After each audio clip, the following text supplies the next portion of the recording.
Vinny, do you have any thoughts on the Vince Russo situation? You know, when news first broke, I was in utter shock and disbelief. I can't believe he's risen again like the Phoenix. He just won't die. After watching Impact tonight, why the hell not?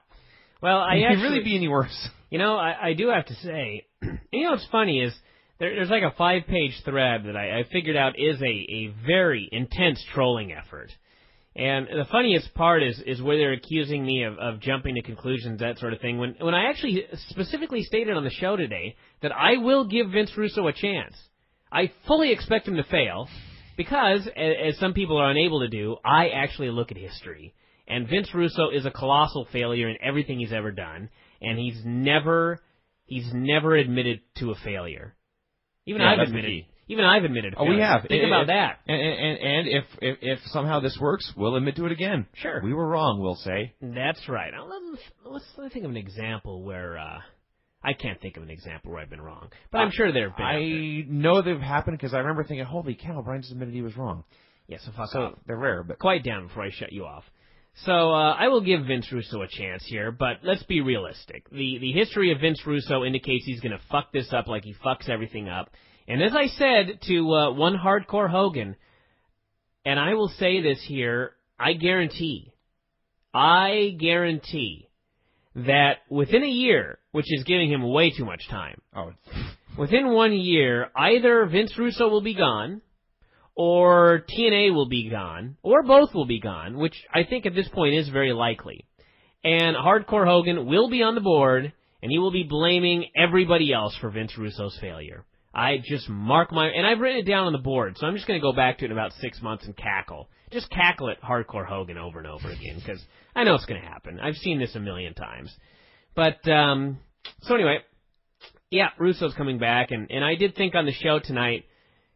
And I thought it for a different reason, which was, this show is horrible. Yeah. It's like he's already here. That may be. We've got a gimmick where Eric Young's got a videotape in his trousers to make it look like he's got a large, square, plastic penis.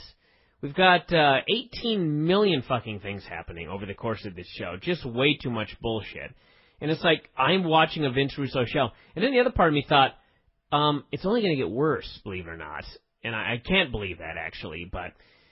At least, you know, I'm all for it because we're going to have some fun and wackiness here at F4WOnline.com for a while because this will be a disaster. Just a giant disaster. Now, adrenaline rush now. Adrenaline rush,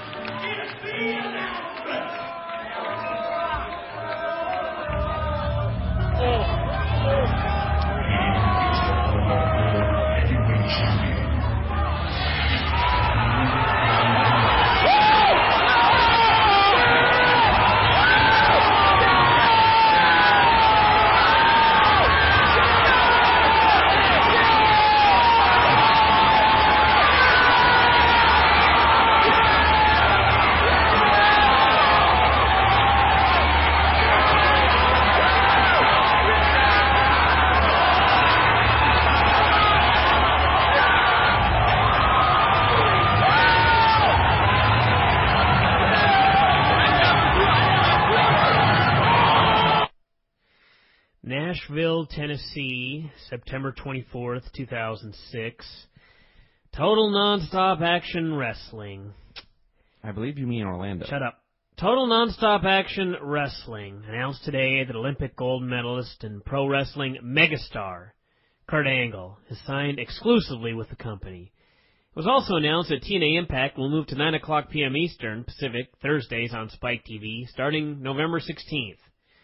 This has been a huge week in our company's history, said Dixie Carter, president of TNA Entertainment, LLC. The signing of Kurt Angle and the move of Impact to 9 o'clock p.m. are both significant benchmarks in the growth of TNA. The history of pro wrestling is marked with events that changed the landscape of the industry, and I believe that this week will be viewed in that context.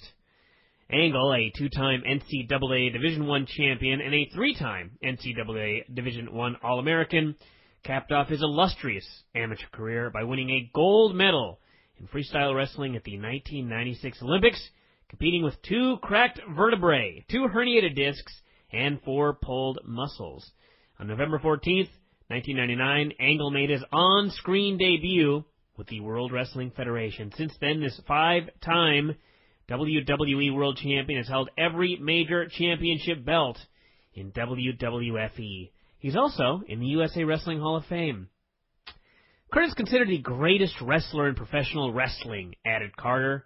His in-ring ability is matched only by his leadership and attitude. We are thrilled Kurt is joining the TNA family, and we look forward to a long, successful relationship. Being with TNA feels like I found my home, Kurt Angle commented. TNA will be the most watched show on cable TV. It's just a matter of time. Thank you, TNA, for saving my career, my life, and my desire to do what I love. That's Kurt Angle. He is the new signee. He is the biggest announcement in the history of announcements. An announcement that will rewrite the history of this industry. I'm disappointed that they didn't rewrite any history in this press release, because I wanted rewritten history. I just want the drop you played, which was from the recorded live in the building when the announcement was made. I'd like you to do me a favor and make a drop of that. And whenever you introduce me on the show, just play that drop. Just play that drop? Yes. That ain't happening. Damn it. I want to play the drop of when they did a gimmick on this show involving a blow-up doll scripted by Vince Russo, and everyone chanted, "This is stupid." That should be your new entrance theme. That's not nearly as cool. Every time you show up on the show, I just wanted "This is stupid" chant. Dare you? You invited me on the show. I did invite you on this show. Not this particular episode, but...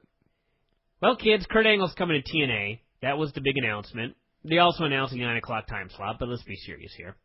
And by the way, what a loyal audience they've got there at the Impact Zone. When Jim Cornette came out and announced that they were moving to 9 o'clock, yeah, from 11 o'clock to 9 o'clock, still on Thursdays. That's the only announcement he made. Yeah. They reacted like he announced WWE is going out of business tomorrow, and we are... we won, we may as well said. We are taking on all their assets. And I thought, Jesus, people, seriously. Is this Remarkable- really that big a deal? Remarkable after a show that was not exactly a shining moment. Yeah, hey, we just showed you a horrible pay-per-view. Now you're going to be able to see it earlier. Yes. That's a hell of an announcement. This show, kids, was really bad, with the exception of... Really, just the Ultimate X match. I guess, yeah, that was the best match on the show. By leaps and bounds. It hit 3.5 stars. Nothing else really came close. And just... God, I could rant for hours. I just don't have the energy tonight, you know what I mean? I'm drained. But I'm sure perhaps when I get going, perhaps when I get rolling, I'll really have the energy to do this rant. But I will say this. On, I believe, Friday's show, I think it was Friday's show, it was some show this week, I had a little speech I gave about Vincent K. Russo and what a fool he was. And it's funny because somebody on the board, I don't know if it was the way it was worded, if he meant like, if the two of us had a personal issue and didn't like each other, something like that. But he basically said, from listening to Bryan, it sounds like he doesn't like Russo. Wow. It's like, you don't say. A master of deduction, this reader must be. And I responded that, he is an idiot. And that seemed to satisfy them. Okay. But a big thread did start by one Hardcore Hogan, who I'm going to mention by name here on this show. You already have. He started a big thread. I believe it was just entitled Patience. Let me go back and find the thread here that was called Patience. Also a fine song by Guns N' Roses. It really was. Perhaps, Vinny, while I'm looking for it, you could whistle it. No. No. Patience, people. It's pretty low rent, said Hardcore Hogan, to blast Russo before he's even written a show for TNA. If it sucks, I guess all of you want credit for being able to predict it before it happened. I mean, honestly, don't you have better things to do? Yes, I know he worked for TNA before, but this is a new day. He has Samoa Joe now, at least. Maybe he has a clue what to do with him and LAX, because the current guys sure as hell don't. That's from Hardcore Hogan. Well, now that we've seen a show, can we officially say that he's horrible? I will. He's horrible. He's fucking sucks. I said I'd give the guy a chance, but this show... Man, what's funny is is it took them they killed the X Division, as we've noted before. Yes. But it took them a long time and some hard work. Boy, did Russo do a number on that division in one show. He took the corpse and desecrated it. He did. He humped the corpse. He really did. Of the X Division. He can't evict it. Let's go over this fantastic fucking show. I'd like to note, too, that I didn't get any emails from TNA defenders. Nothing. I was very disappointed. You mean after the show? Yeah, I thought I'd get a lot of emails from people going, Bryan, see, I told you it would be great. That thing with the laxative and that Petey Williams match, that was fucking so cool. Man, I would have hated that if it wasn't for that laxative gag. Didn't get one, you know? Yeah. It's crazy. I didn't get one person that said, you know, that Senshi match with Chris Sabin, that was just a horrible wrestling match. Thank God they brought in that blow-up doll. Yes, that's the match needed, was a blow-up doll. Didn't get one. In fact, I went on the board. I'm not one to brag, as I mentioned on the show yesterday, but I went on the board and I posted a thread that it was just entitled, "This is stupid," in quotation marks. That was, in fact, the quote from the fans in the Impact Zone when the blow-up doll came into play. They began chanting, "This is stupid." Well, first, they all groaned loudly. They started booing. They groaned, and they started booing, and then they died for a minute, and then it just started, "This is stupid." Clap, clap, clap, clap, clap. Yep. And I posted here, where the fuck are you Vince Russo fans right now? And as of, let's see, I posted that at 11:34 p.m., and it is now 12:48 a.m., and I'm still waiting for them to come onto the board here and make their big defense of how great this Vince Russo stuff was. Where are you guys at? You were calling Where are me you out. at, Hardcore Hogan? Yeah, I'm calling you out. I want a good thread here defending this bullshit. I want someone coming on and going, you know, Bryan, you're wrong. This show was great. That laxative, the fucking blow-up doll, the country whipping match with Jeff Jarrett and Umaga in the main event. The wacky tag team battle royal. The wacky tag team. That was some good shit, Bryan. What's wrong with you? Just give him a chance, buddy. It's only been one show, and that's going to be it's only been one show. Yeah. Oh, Bryan, he needs several weeks to turn this ship around. He needs several months. Yeah. Yep. Yep. And I even made the prediction that within 1 year, either Vince Russo will be gone or TNA will be gone, and Hardcore Hogan and all those other little geek cronies are going to be coming on the board going, it was everybody's fault but Vince Russo's. He didn't get a fair shake. Poor Vince just got fucked. Vince Russo got screwed by somebody. I don't know who yet. It'll be Dixie Carter or fucking Mickey Mouse or somebody. Spike Network officials. Somebody in Orlando. Spike. It'll be everyone else's fault except Vince Russo's. Mm-hmm. Nothing's ever been Vince Russo's fault, strangely enough.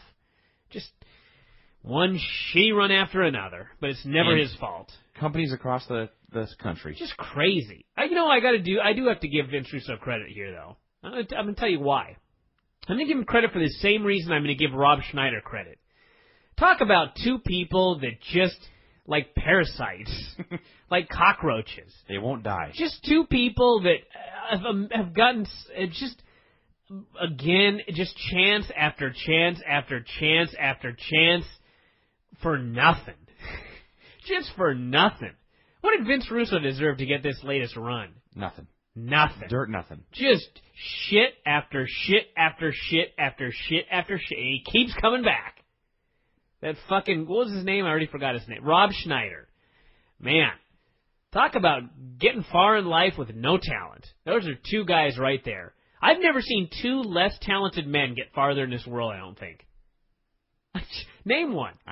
Try and name somebody with less talent than Vince Russo or Rob Schneider that's gotten farther in their respective area of expertise. And I use that term extrrately loosely. I'm sure I can think of some musicians. Seriously, try it.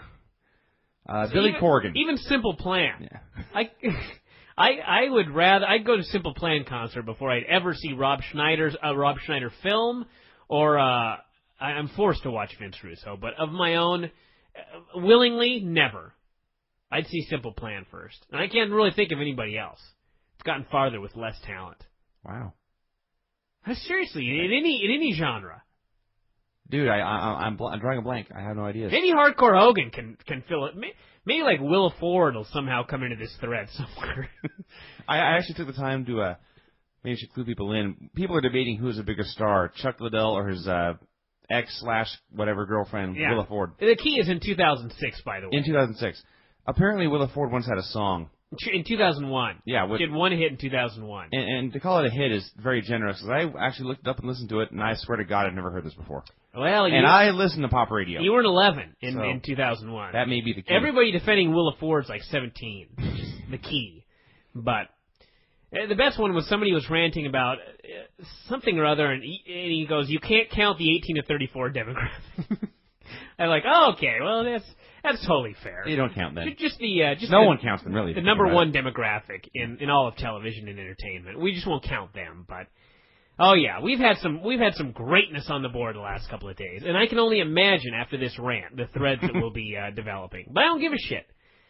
In fact, I want it. I demand it. I demand threads defending the greatness of Vince Russo, or the shittiness, or whatever the operative word in that case was.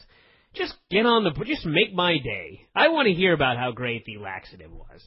Let's get into this piece of shit show, and I'll rant about Angle when I get to it. I'm not feeling it right now. I'm still on my Russo kick, so I may get an Angle in a minute. Open up with Eric Young versus A1 in a one-star battle that got heat only because everybody loves Eric Young, and otherwise this match would have been insufferable. And Eric Young won with a wheelbarrow into a neck breaker. I don't know if I've ever seen such heat for such a crappy match. This was lame. 1 star is very generous. There's nothing to recommend watching this for. There you go. Then we had Petey Williams and Jay Lethal. The gimmick here is that Jay Lethal, Chris Sabin, and Sanjay Dutt are big fans of Jack Ass. You said that separating into 2 words, like there's actual Jonathan Ass running around. His friends call him Jack. Well, I was going to do the separation there, but it ended up a larger separation because I hiccuped or belched in the middle of Jack and Ass. So that's God just trying to add a little bit of humor to this show. Sure. He's trying to bring some sort of quality into tonight. I remember once somewhere in a long road trip, you and I invented the gimmick that we needed 3 men to become the Ass Brothers. Jack, Pat, and Harry. Yes, they were going to be wrestlers. Yes. And speaking of, we also had the gimmick for you, Burt Angle. Angle. The Special Olympic hero. Mm-hmm. You've got no talent whatsoever and 1 eye. Instead of the 3 eyes, you've just got 1 eye. You're missing an eye. Yeah, that's why I was in the Special Olympics. Yeah, so... Burt Angle. That unfortunately never came to fruition. You ended up shoulder. You'd still be wrestling right now and probably getting paid if you were Burt Angle. Well, thank God I didn't get it then. You'd probably be in TNA, to be honest with you. Petey Williams faced Jay Lethal. Like I said, they're the 3 goofs. This is why Russo's such a fucking moron. This is just one of many reasons. Sabin, Dutt, and Lethal are supposed to be baby faces. That's the deal. They're cool baby faces because they're fans of Jackass and they do similar stunts. And you know, Jackass is the #1 movie this weekend, so they've got to be cool if they're copying Jackass. So their big wacky gimmicky joke was they put a laxative in Petey Williams' string. So to make a long story short, Petey Williams wrestled the entire match holding his ass. Mm-hmm. He couldn't do any moves. He had to hold his ass the whole time. So what could have been a good match was horrible. It was not funny. Nobody was laughing. And they went forever. And they went forever. It was a bad joke that would not end. Yeah, they kept going. Mm-hmm. It was Brent Kremen, in fact. Brent Kremen tells a joke. It's not funny, so he tries to tell it for 15 minutes, hoping at the end you'll laugh. Nobody laughed. So ended up Lethal. He went for the Canadian Destroyer, but he couldn't execute it because of his ass. So Jay Lethal rolled him up for the pin. Just immeasurably awful is what I wrote. And I gave it a half a star, and I'm now putting a minus sign in front of it, now that I really think about it. Negative half a star, everybody. In fact, I'm going to go negative a full star. Yeah. That insulted my intelligence. And a match that insults you in any way should get negative stars. Yeah. That was -1 star. In fact, you know what? I'm going to bump it up to -2 stars because it could have been good. They fucked it up. -2 stars, everybody. This, by the way, folks, for those of you wondering how star ratings work, this is the systematic, formulaic approach that Bryan takes. That's right, yes. Then we had Abyss, Runt, and Raven in an Extreme Rules match. And it was like watching a Halloween party. You had a big fat guy in leather with long hair and a mask. You had a dude that looked like a 600-year-old zombie. And you had a skinny guy who was white but wanted to be Mr. T for Halloween and weighed 130 pounds. The only flaw in this theory is that if this had been a Halloween party, we would have had candy. That's also true. There was no candy involved in this match. It was a mix of good and bad. There was some good stuff. I guess just to cut to the chase, because if you want the whole breakdown, read the goddamn newsletter, but this was about a 2 3/4 star match. It really wasn't anything good about it, but it was a fun little spectacle. There were a few good moments here and there. A lot of, I guess to me the biggest stupid thing was, I mean, they had everything from Spike being thrown into a tube, which the announcer sold like he'd been thrown into a tube to hell, and Spike coming off the ramp down 10 feet onto Abyss with a double foot stomp through a table, or supposed to be through a table. And in the end was just Abyss gave Raven the Black Hole Slam, a wrestling move. Yeah. This was enough. Well, you see, that's how devastating Abyss's Black Hole Slam is. Crazy. Yeah. I will say that there was a lot of wacky, hardcore stuff in this that I had not seen before. And in 2006, that's kind of remarkable. Sure, I guess so. Yeah, they worked hard and they did their stuff, and I've certainly seen much worse, so I can't be too hard on this. We had the 8-team Battle Royal Final Judgment thingama what have you. 8 teams. I actually gave up in the middle of this match at one point. And I'm going to tell you why. When fucking Mike Tenay is like, doesn't know what's going on, that's when I don't even bother. I don't.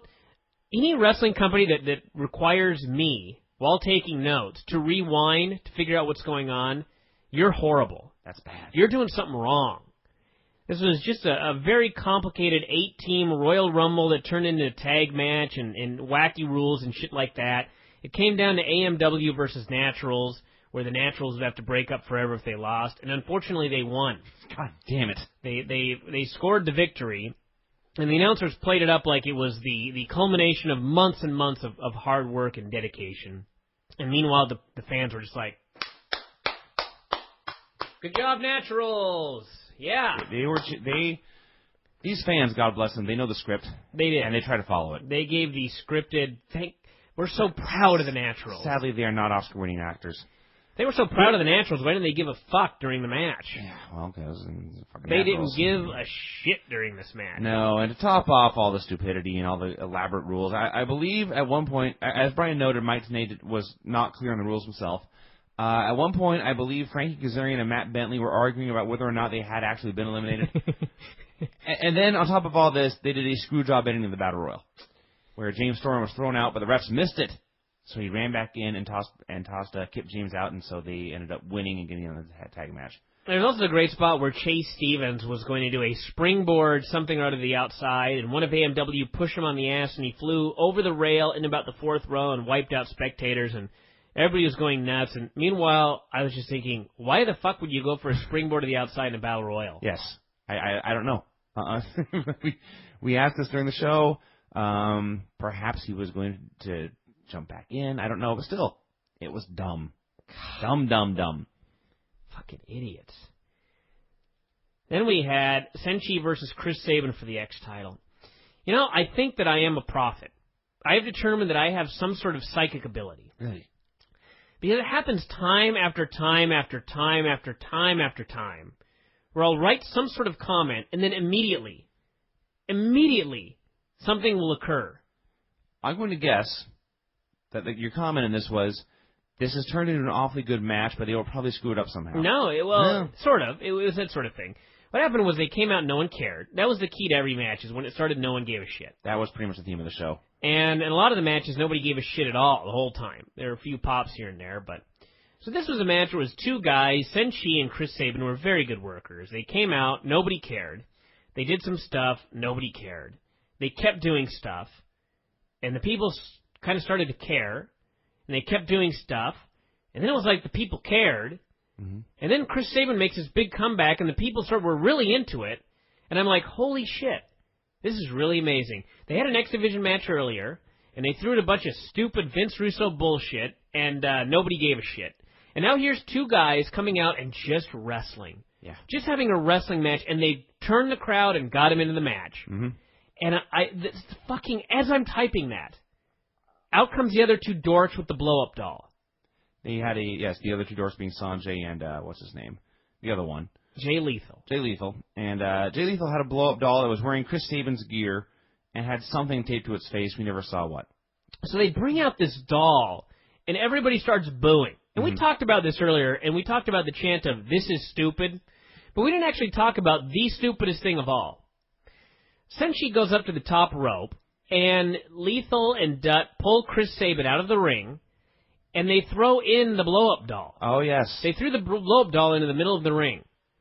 Well, Senshi on the top rope was unable to determine that this blow-up doll was not, in fact, Chris Sabin. Yes. He looked down at the figure, which was even wider than Sabin, and had no fingers or limbs of any kind, really, and he leapt. He was going to foot stomp this thing to death. Yes, he was unable to differentiate between a living being and a plastic air-filled doll. Yeah. Yeah. Mm-hmm. Because, So, anyway, there was, then the people were chanting how stupid this was, and Sabin ended up with the blow-up doll in his hands. I'm not making any of this up, by the way. For those of you that didn't see the pay-per-view and think I'm joking here, I swear to God. You're missing the part where Sabin came off the top rope and Senshi distracted him by tossing the blow-up doll at him. That's right. This became a three-way with Senshi versus Sabin versus the blow-up doll. Which was not a DQ, by the way, when the doll came in the ring. No. Remember that, kids, for future reference. If a third man hits the ring, but he is in fact a blown-up man, a doll, it's not a DQ. Right. So Senshi ended up drop-kicking Sabin and the doll, and pinned Sabin using the ropes. This probably would have been about a 3.5-star match, and that finish dropped it down well below 3. For those of you who do have this on tape or are getting the replay, watch this one fan in particular. The fans in general were just pissed because they were really into it, and then they got screwed. And they were just angry about the whole thing. And there's one fan you can see after Senshi wins, he's celebrating, and they cut to a close-up of him, and you can see a fan in a teal T-shirt over his shoulder who's just swearing and muttering and spitting, and Senshi turns around, and the fan gives Senshi a giant thumbs up saying, "Thank God you kicked that dork's ass." You know, it's 1:04 a.m., and I'm still waiting for somebody to jump into the "This is stupid" thread and give me some sort of... defend Vince. Yeah, come on, people. I don't want a trolling effort either. I want a real effort. Come on, Hogan, Hardcore Hogan, get in there. Let's hear it. Back to the recap. So yeah, that's the X Division title match. Rhino faced Christian in a WWE style match that they booked like it was a semi-main event at WrestleMania. It was in the Impact Zone, third from the top. Sort of. I mean, it was fine. 2.5 stars. Nothing to it. I probably wouldn't go that high. You know, it's funny. The best part of this whole thing was... someone help me out here, by the way. Rhino did a promo saying he had a bad head injury, and the doctors didn't want him to compete. And I was just thinking, when did you get this? An untelevised event? They did the bit where Christian whacked up the chair on his head against the wall. And I just now... When, on Impact? It happened. Wow. Hey, you guys did a hell of a job getting that angle over. Yeah. Good job. So anyway, he had this head injury, and Mike Tenay is passionately screaming about how sickening this is. Sickening that they let a man with a horrible injury into the ring. And I just thought, what irony. Well, because I knew the announcement at this point, because we were watching the replay, and word had got to me, and I was just like, what irony. That's classic stuff. Yeah. I'm going to talk about Kurt Angle right now. All right, go for it. Kurt Angle was fired from WWE. That's true. I don't think a lot of people understand the gravity of that statement. Let me explain, and for those of you that don't read the newsletter, the reason Kurt Angle was fired is because WWE expects him to die. Yeah. I mean, it's not no exaggeration. Potentially soon, potentially in the ring. This is not like they had to hire handlers for Kurt Angle. I have heard that. Like, he couldn't get places on his own. Yeah. He couldn't get to, like, buildings. He couldn't get to the arena. They had to hire handlers to get him there. Okay? This wasn't like, oh, let's ask him to go to rehab. Oh, he doesn't want to go. Okay, well, let's just fire him. Why the fuck would they? I'll tell you why. Because he was going to die. They didn't want Kurt Angle dying under their watch. And they let him go. And TNA snatches him. Just snatches him up. Kurt Angle does his big promo. Man, I don't know if you guys, some of you I'm sure have seen this, most of you probably have, but Kurt Angle's issued a statement. He's put on 20 pounds of muscle. I had heard that. Since being fired. I thought, wow, amazing what life off the road will do for you. Yeah, it's crazy. Let's see. He's a 36, 37-year-old man with a broken neck and atrophied arms, and he's put on 20 pounds of solid muscle in 3 weeks. That's crazy. That's some crazy genetics right there. Yeah. I'm sure he's got all his issues handled. And they just snatched him up. You know, it's funny, when I went on the board, I think we had 100... let me go and see what the record was. Hold on a second here. I think the old record was like 70 people on the board at one time. 73 seems to stick in my head. Okay, well, Sunday, September 24th, 7:57 p.m., 123. That's more. Yeah. Substantially more. We nearly doubled the record. Yeah. And as of the last time I checked on the board, there were approximately 10 threads devoted to Kurt Angle. And that's not counting the thread for the actual No Surrender pay-per-view. These are just bonus threads. And I think every single one of them was negative on the whole idea, at least by people that weren't trolling. Mm-hmm. Among the people that actually thought, there's a human being. There's a human being on the line here. It's a husband, a father. Yeah. Yeah. The people that understand that a life is at stake here are very down on TNA. I don't know what TNA thought. I don't know if they thought that, hey, but they got the wrestling world talking. I will say that. At least the internet wrestling world. I don't know if, I'll put it this way.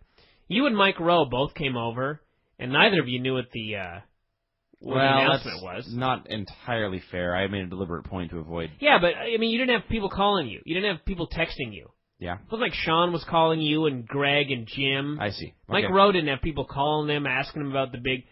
No one contacted you. No. You didn't have the buzz from our friends out there. They're just casual. I didn't have JJ calling. No, I didn't have Derek calling. Nope. Didn't have Buddy Wayne calling. No. This got a gigantic buzz on the internet. We'll see what it does for the ratings. It got a substantial buzz on the internet. But TNA was built on the internet for 3 years and it didn't do a goddamn bit of good. So they bring in Kurt Angle. I don't know what they thought. I don't know if they thought that, man, the wrestling world's going to be so excited. People are going to be jumping up and down. People are going to be talking about how great Kurt Angle and Samoa Joe, Kurt Angle and Chris Daniels, Kurt Angle and AJ Styles. I don't know if they thought it would just be millions of threads of people excited for future matches instead of what it was, which was so far 11 threads or something like that on our board of people just like, God, fuck TNA. In fact, that's a big, it was one right here, in all caps, fuck TNA. Scary Angle announcement. Kurt Angle is a drug addict with a broken neck. Fuck Kurt Angle. Man, you guys have really done a hell of a job here, TNA. You've babyfaced yourselves here. Sign the guys. For those of you wondering the news, I really don't know what to announce about this whole situation. From the WWE side, I get the impression no one knew. And the TNA side, Apparently they got Kurt Angle, they took him to a warehouse, had a couple of guys there filming who had to sign confidentiality clauses. All that stuff on the internet about the clauses everybody had to sign that knew the deal, it's all true. They told very, very few people. They told nobody at the building until the very, very last second. So this was a very, very heavily kept secret. And probably for the best, because if it had gotten out, God knows they would have gotten all of this prior to the pay-per-view. At least you're getting it afterwards. After you raped some people of their money. People, anybody that bought the pay-per-view thinking that they wouldn't have the announcement on the internet 2 seconds after the show ended. But, yeah, you're, great. You got a guy who may die at any moment. And he's clearly taken no steps to clean the whole situation up. If anything, he's... I'll say he's back on the drugs again. Yeah.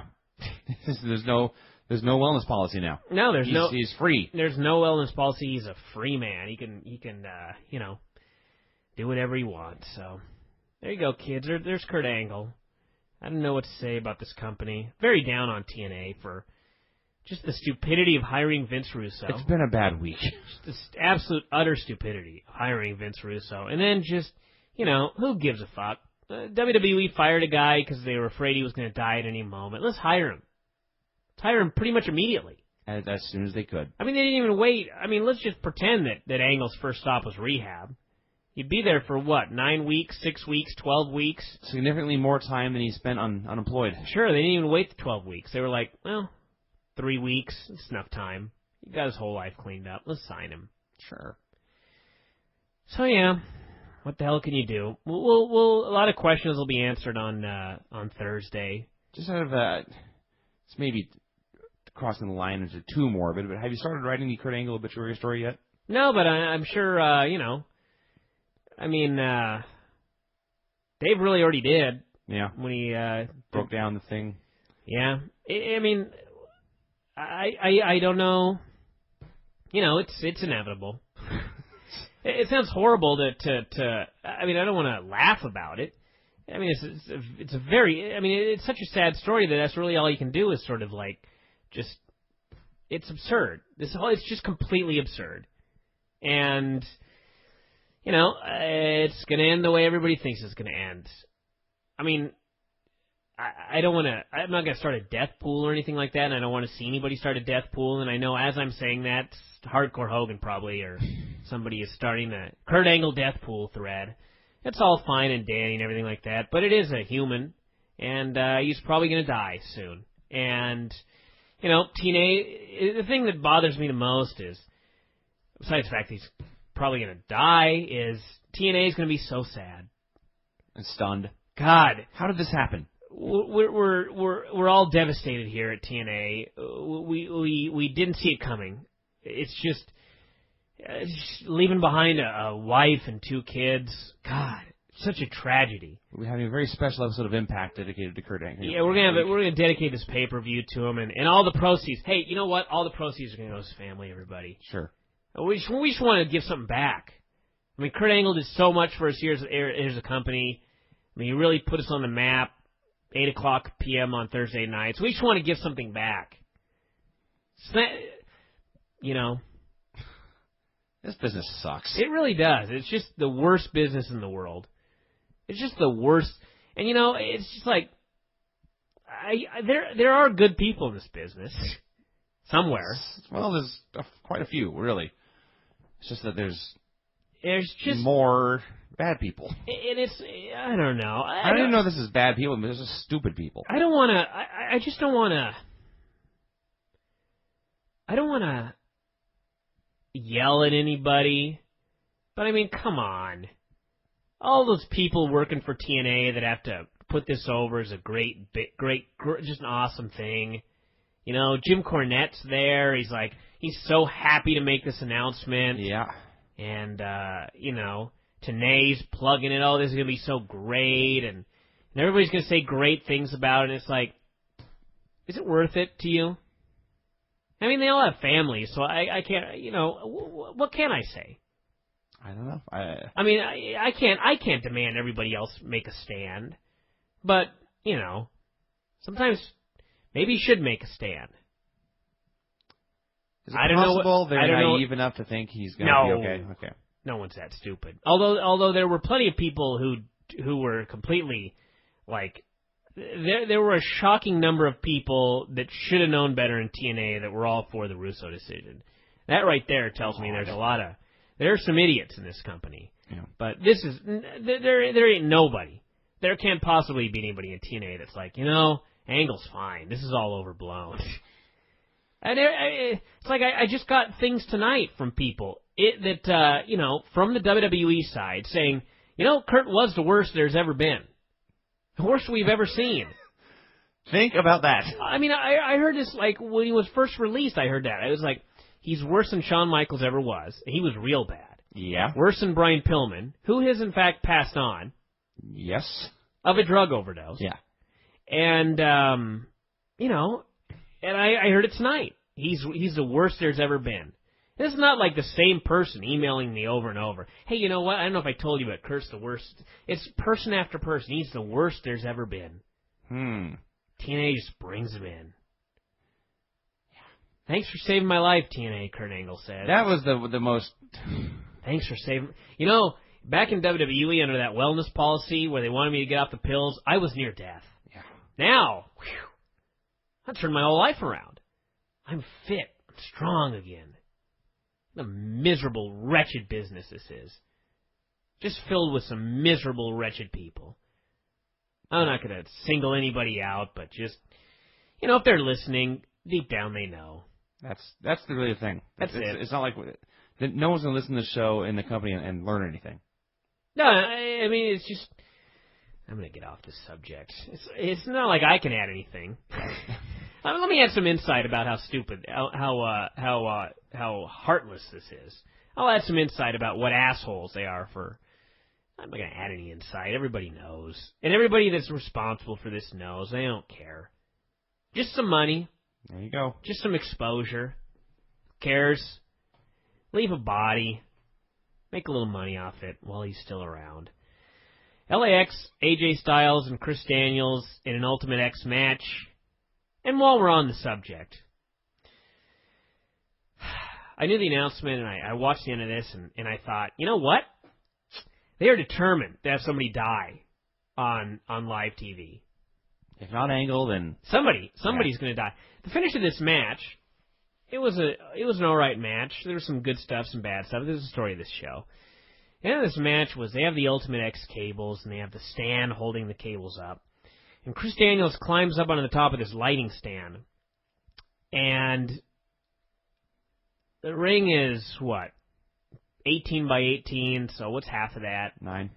Okay, so he jumps 9 feet from the top of this lighting stand towards the middle of the ring and grabs where the two cables come together, the X, where the belt's hanging.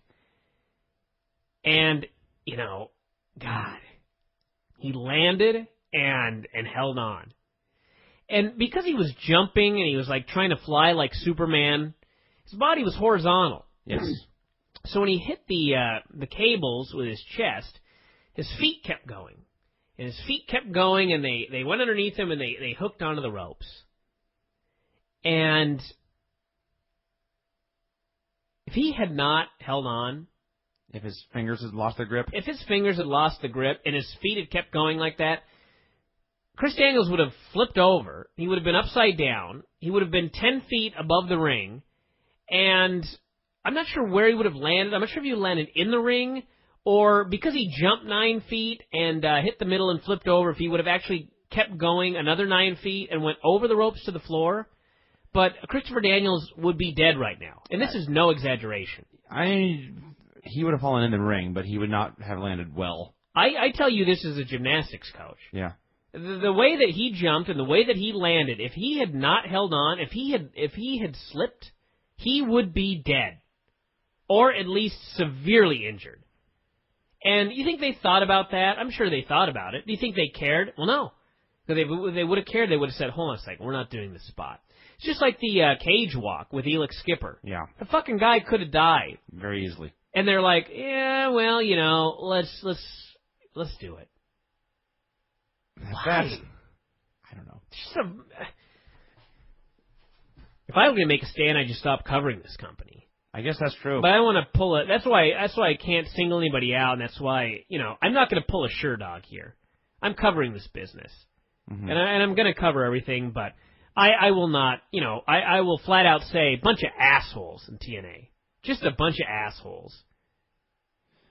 Well, the other thing I say about the Daniels thing is I don't give a fuck if Daniel thought he could do it. Yeah. Okay, well, there you go. It's like me going, you know, there have been people that have fallen out of airplanes from thousands and thousands of feet up. Yeah. And they just happen to land in, like, trees. Sure. And they hit all the branches on the way down and ended up living. Yes. Okay, so Chris Daniels like, you know what, I got this stunt for the next TNA pay-per-view. Let's have a match on a fucking airplane. And for the finish, I'll take a bump out, but we'll do it over a forest. There's a good chance I'll land on the top of the trees, and I'll hit every branch on the way down, and I'll be okay. Or are they just supposed to go, oh, well, he wants to do it. Let's just let him do it. I see your point. And no, you tell a fucking guy no. Yeah. I actually felt bad. I'm going to read this email that I sent to somebody in WWE tonight, ranting about Kurt Angle. And I felt bad after I sent it, and I'll tell you why after I read it. Let me find my sent items here. This may take a little while. Now, who did you send this to? Oh, yeah. Let's just name a name here on the air, Vinny. Just checking. If I guess, will you tell me? It is one line, and the line is, nice to see no one gives a fuck about anyone in this business. I sent this email, and then I sort of felt bad because I did actually send it to somebody in WWE, and they actually in some way did give a fuck. Now you can say that, you know, they got rid of him because they didn't want him to die, but hell of a lot more than TNA did. They signed him. They're bringing him in to die, basically. And some guys are signed in to chase titles. Some guys are signed to put guys over. Kurt Angle's been signed to die. WWE, I mean, there are some assholes, mostly one, actually, at the very, very top. I mean, there's more than one, but there's one important one. The Eddie Guerrero stuff, I mean, assholes. Just utter, complete assholes. Yeah. But at the same time, there have been guys, you know, they saved Eddie's life once. They saved Eddie, they saved Regal. They saved Regal's life once. I mean, there is, I think that Vince McMahon in some way, I mean, there is a part of him that cares. And I sure as shit don't see that part of anybody in TNA. Yeah. At least nobody in a position to hire Kurt Angles and let Chris Daniels do this stuff. But anyway, that match was 3.5. Match was really good. The finish was incredible, and the place went nuts for it. Yeah. So, you know, there's that, but... So we had Umaga and Jeff Jarrett in the country whipping match, as I noted earlier, and just a match. It was WWE Jarrett Umaga match. It was a bad Jarrett Umaga match. I mean, the only thing missing was Hillbilly Jim, which sort of made me sad. So, there's one fan I think may have been, actually. Yeah. There was another fan who may have been Jack Evans. Seriously. And they had a bunch of people around the ring, and they whipped Jarrett. I've just given up on this report. I see. I've given up on this pay-per-view. I don't give a fuck anymore. I don't even know why I gave it so much attention early, because now that I've really thought about it, it's like, they don't deserve any of this. They really don't. No. In any way. Anyway, Joe won. And I will say another thing, just because it's pointing out how stupid these fucking people are. Joe wins, and he goes to the table and grabs the heavyweight title. And the announcers are like, why is Joe grabbing the belt? It was a non-title match. And then Jim Cornette comes out. He jumps in the ring, and there's Samoa Joe walking in the back with the heavyweight title. Of the planet Earth. Which maybe he's won, maybe he hasn't. No one knows. It seems to be a mystery, according to the announcers. And Cornette's just like, hey, you guys may want to be here for the announcement. Doesn't even acknowledge the existence of this title belt. Nope. Or the fact that Joe doesn't even bother announcing who's the champion. It's like it didn't even matter. And for all we know, Joe may have just walked to the back. And we walked right out the door and never returned. We never saw Joe stop. We never saw Joe stick around for the announcement. We don't know. Right there, the NWA belt was worth less than the YWF belt. At least you celebrated. At least I fought for it, yeah. You marked out for it. I did. The fucking match was over. You still had that goddamn belt on. At least you cared. Mm-hmm. This is just like, no one gave a shit. I guess Joe cared because he went and got it. But Jarrett wasn't bitching a whole hell of a lot. He was sort of yelling at him. He didn't go after him to get it. Yeah. Joe just sort of kept walking, and then Cornette was out and like, well, guys, your wacky match is over. Let's get on to the real business. The important stuff's going to happen. We're bringing in Kurt Angle. For the purposes of the show, I will say that it's a good thing they had this announcement, because if this match had been the main event, what a fucking horrible way to end the show. Well, even the announcement was a horrible way to end the show. Well, it is, but at least the live people. At least the people went crazy for it, yeah. You know. And boy, talk about a bunch of fans not having a clue. Yeah. The Impact Zone crew, the same people who are there every week, don't know the internet. They don't know. They don't know. I would like to conclude today with a good hearty fuck you to TNA, a good hearty fuck you to Dixie Carter, and just I got nothing more to say. You can throw one, Kurt. I'm already banned. I don't get TNA guests anymore. Sure. Not like, well, it sure didn't stop me before. I should know that, but it's going to stop me even less now. God damn it. Fuck them all. You can throw one Kurt's way. No. Victim of his own... Kurt, I really do see Kurt Angle as just...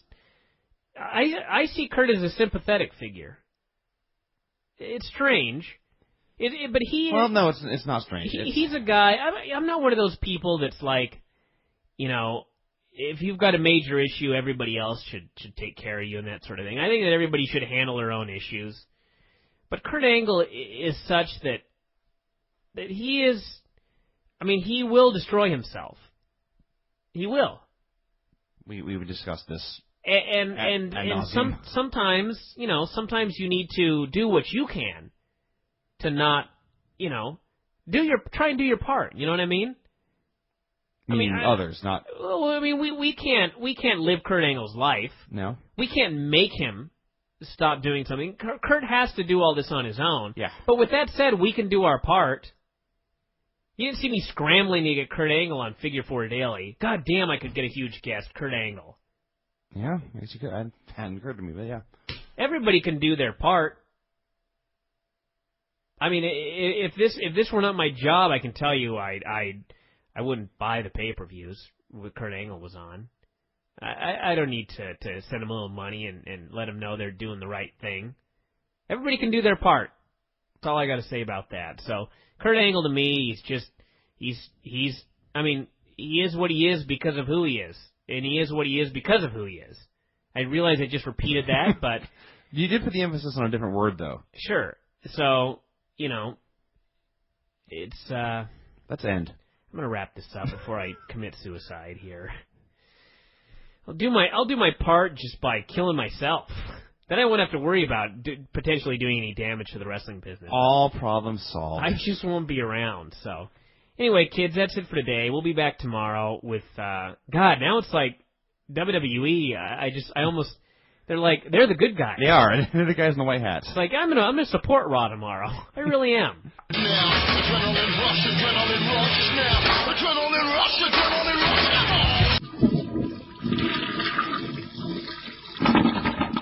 Well, Nails, we're out of time here for your segment, unless you watch TNA. Sorta. You did? Well, it was on. Okay. I saw these weird-looking fake press conferences, and I said, "What the hell's going on?" And I saw, what's his name? Angle. Kurt Angle, yes. He was very, probably looking for it, but he looks very bloodshot. Very bloodshot. Yeah, it's just the very beginning of the show, I believe, or it might even been a commercial. Just the angle on it, he just didn't look right. But So this didn't hook you, this whole deal here? Well, it was just confusing when we're doing press conferences. I don't know. TNA seems to think everybody knows what's to shoot and what's not as far as reality and everything. They had Luger talking bullshit. I don't know. Well, that's as good a recap as you right there. I'm sorry. It was just weird seeing those press conferences. Well, this is good to get a casual fan's perspective of TNA. Well, I'm not even sure I'm a casual fan. I just had it on because I forgot to change the channel. Well, you're a UFC fan that didn't change the channel, which, let me go over the quarters here for everybody, by the way, that is interested in how this show did in the ratings, since I put up some brief notes, but since this is a members-only show, and I reveal more information here than I do for you fucking freeloaders, the Ultimate Fighter did a 1.32, a 1.59 in males 18 to 49, and a 2.1 in males 18 to 34, 1.7 million viewers. TNA did a 0.88 with a 1.02 in males 18 to 49, a 1.28 males 18 to 34, average audience of 1 million viewers. The TNA quarters, the show opened at a 1.01. So they only lost a little bit of the UFC audience. Then it immediately went to a 0.92, then a 0.87, and then a 0.73. Can I see when those press conferences kept coming on and see if everybody turned it then? Well, throughout the entire show, actually. There were many of them. But the final segment in the ring with Jim Cornette making his big announcements, and Luger and Bagwell and Joe and Jarrett, 0.73, kids. Woo! Hell of a What was the segment. headline, or what was the main event of that show? Vince, Jarrett? help me out here. There was a confrontation with... Oh, there was a six-man. Was the six-man the Oh, main The event? six-man was the actual wrestling main event, but the... Okay, there was a something they were pushing all... Oh, God. Help me out here. Sting? Jarrett Sting, right? Well, that's the main event of the next pay-per-view. Yes. Yeah, okay, they were pushing that. That's what I noticed the whole time, so I guess... Well, that's a plus. Yeah. Would you buy it? What? All right. Means no. Well, Nails, you pay me to come watch it. Nails, we're going to pay you. We're going to cut you off now, dude. All right. We'll talk to you next week about Ultimate Fighter and another preview for Tito Can, see if you change your mind and all that good stuff. Okay, cool. All right. Bye. Hasta luego. show is starting to drag with Nail's TNA recap there, so let's get back to action here. TNA, like I said, it was a good thing I was drinking during this show, because otherwise I would have really had some passionate hatred for this show. This was one of those shows where it was decided, we're going to put 18 million fucking things on TV, and hopefully it'll all get over. And instead, none of it got over. No, none, zero. Nothing important happened in the show, nothing worthwhile. They had a Lance Hoyt-Jeff Jarrett match for no reason, which Jarrett wrestled in his street clothes for no reason. And you know what? I don't know if Vince Russo was responsible for this or who was. But explain to me how you can have a fucking match and two guys can brawl outside of the ring for like 5 minutes, not get counted out, get back into the ring and be whipping each other with a belt and not get disqualified. And then one guy starts hanging another guy with the belt, and then when he doesn't break on 5, he gets disqualified. I don't have an answer for you. I don't have an answer either. I was thinking more outside of just the, no, it not making sense, but worse, it was not entertaining. I was sitting there watching who's going to turn an Impact and say, oh boy, it's Jeff Jarrett beating up Lance Hoyt. I'm sticking around. Yeah. So they had this shitty match with just the world's shittiest finish. And then, let's see what happened, because there were about 18 million things. So I've got to study my notes profusely right here. Let's see. Jarrett hit him with gimmicks, you suck chance. Jarrett cut a promo. He wanted his belt back. Said Cornette had until the end of the show to give him the belt back, otherwise there was going to be some big trouble. Actually, that was the gist of it. That wasn't as bad as I thought. No, the promo was actually fine. There's the crap before it that watered it down. Okay, I was looking in the wrong spot for the idiocy. So then we had Jim Cornette presiding over a Bound for Glory press conference, signed a Monsters Ball match, Samoa Joe, Raven, Runt, and Abyss. The best part was every time he mentioned a match, people were just like... So he announced that one. Well, just keep in mind, he announces a random violent four-way with Samoa Joe in it for absolutely no reason. Yeah. That was the gist of this. We'll get into that later. Yeah. Then we had Senshi and Chris Sabin for the X title signed.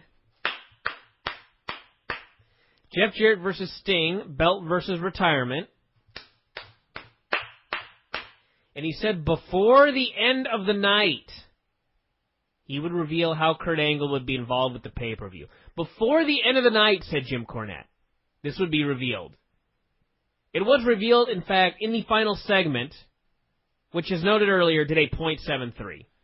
Yeah. I think people figured out the involvement would not be wrestling on this particular show, so they didn't care. Fucking on fire, this TNA promotion here. Samoa Joe faced Raven. Joe teased a tope, got whacked in the head. He came out with the title belt, by the way. Runt came in and attacked Raven. Joe then choked out Raven, who took forever to submit. This whole thing only went about 2 minutes. Then Joe attacked Spike. He threw him in a Raven outside. Then Abyss hit the ring, with his music, mind you. And he attacked Joe. Joe hit him with a boot. Then Raven attacked Abyss. Then Spike jumped in.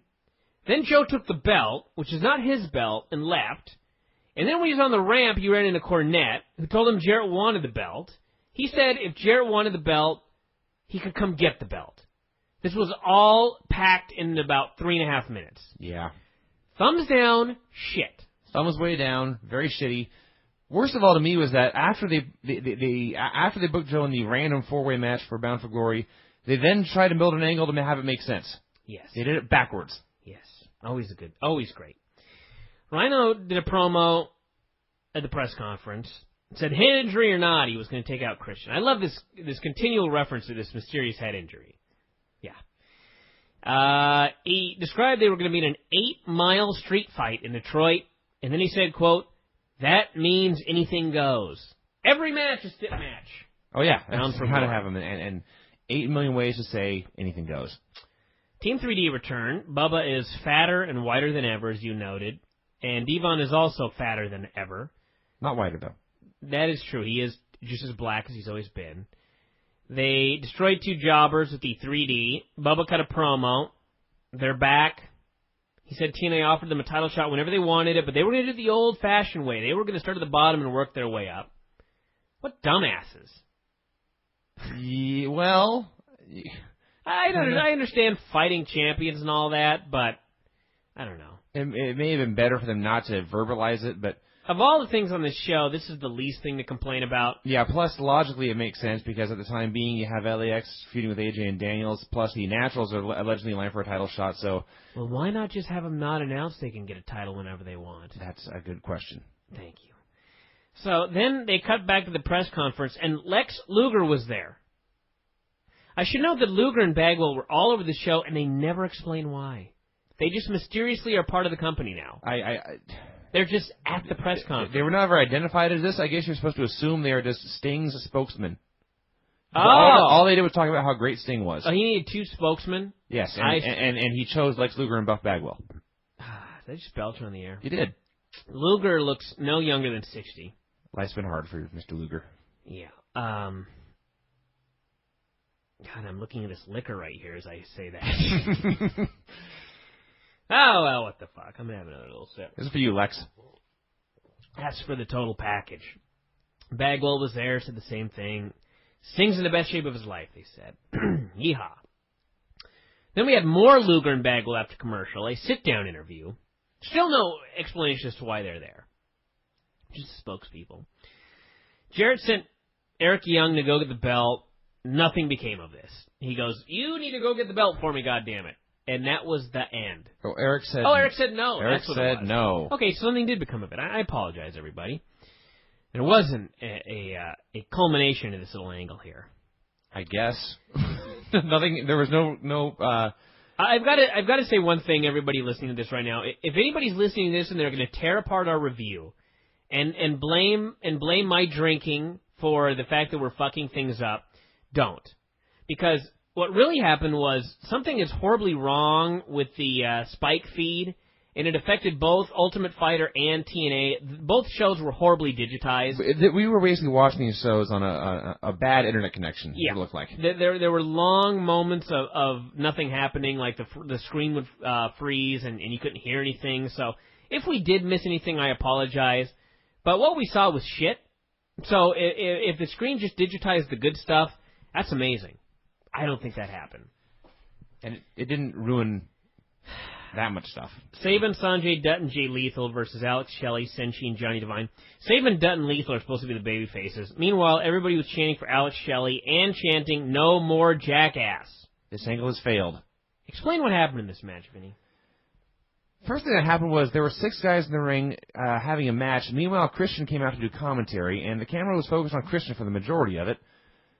Then Rhino came out, and he and Christian had a pull apart, and there's matches still going on, and they were still doing stuff, by the way. There was not a headlock we were missing. This went on for the first segment. I don't know, 3-4 minutes.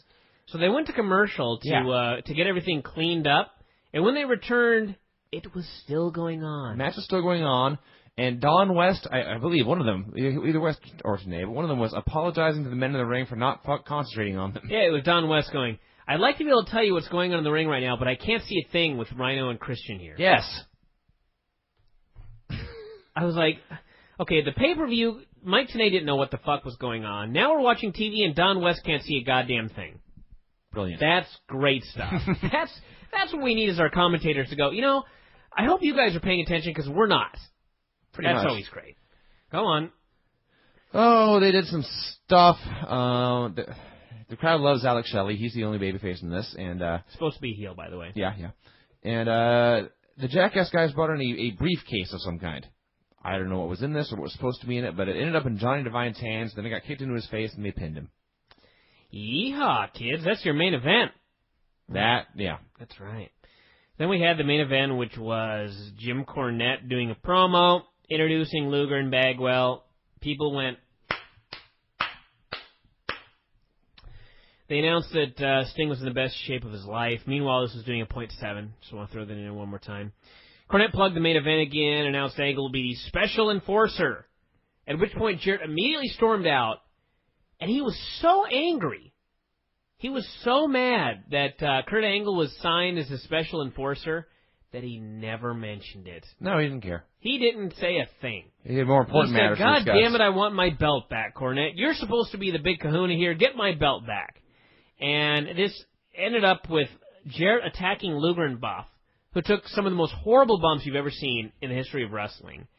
And then, after they were all thrown outside, Joe hit the ring, brawled with Jarrett as the show ended, and it was a mess. So no buys. Utter mess. Thumbs down for TNA this week. Thumbs down. Now, adrenaline rush now. Adrenaline rush, adrenaline rush.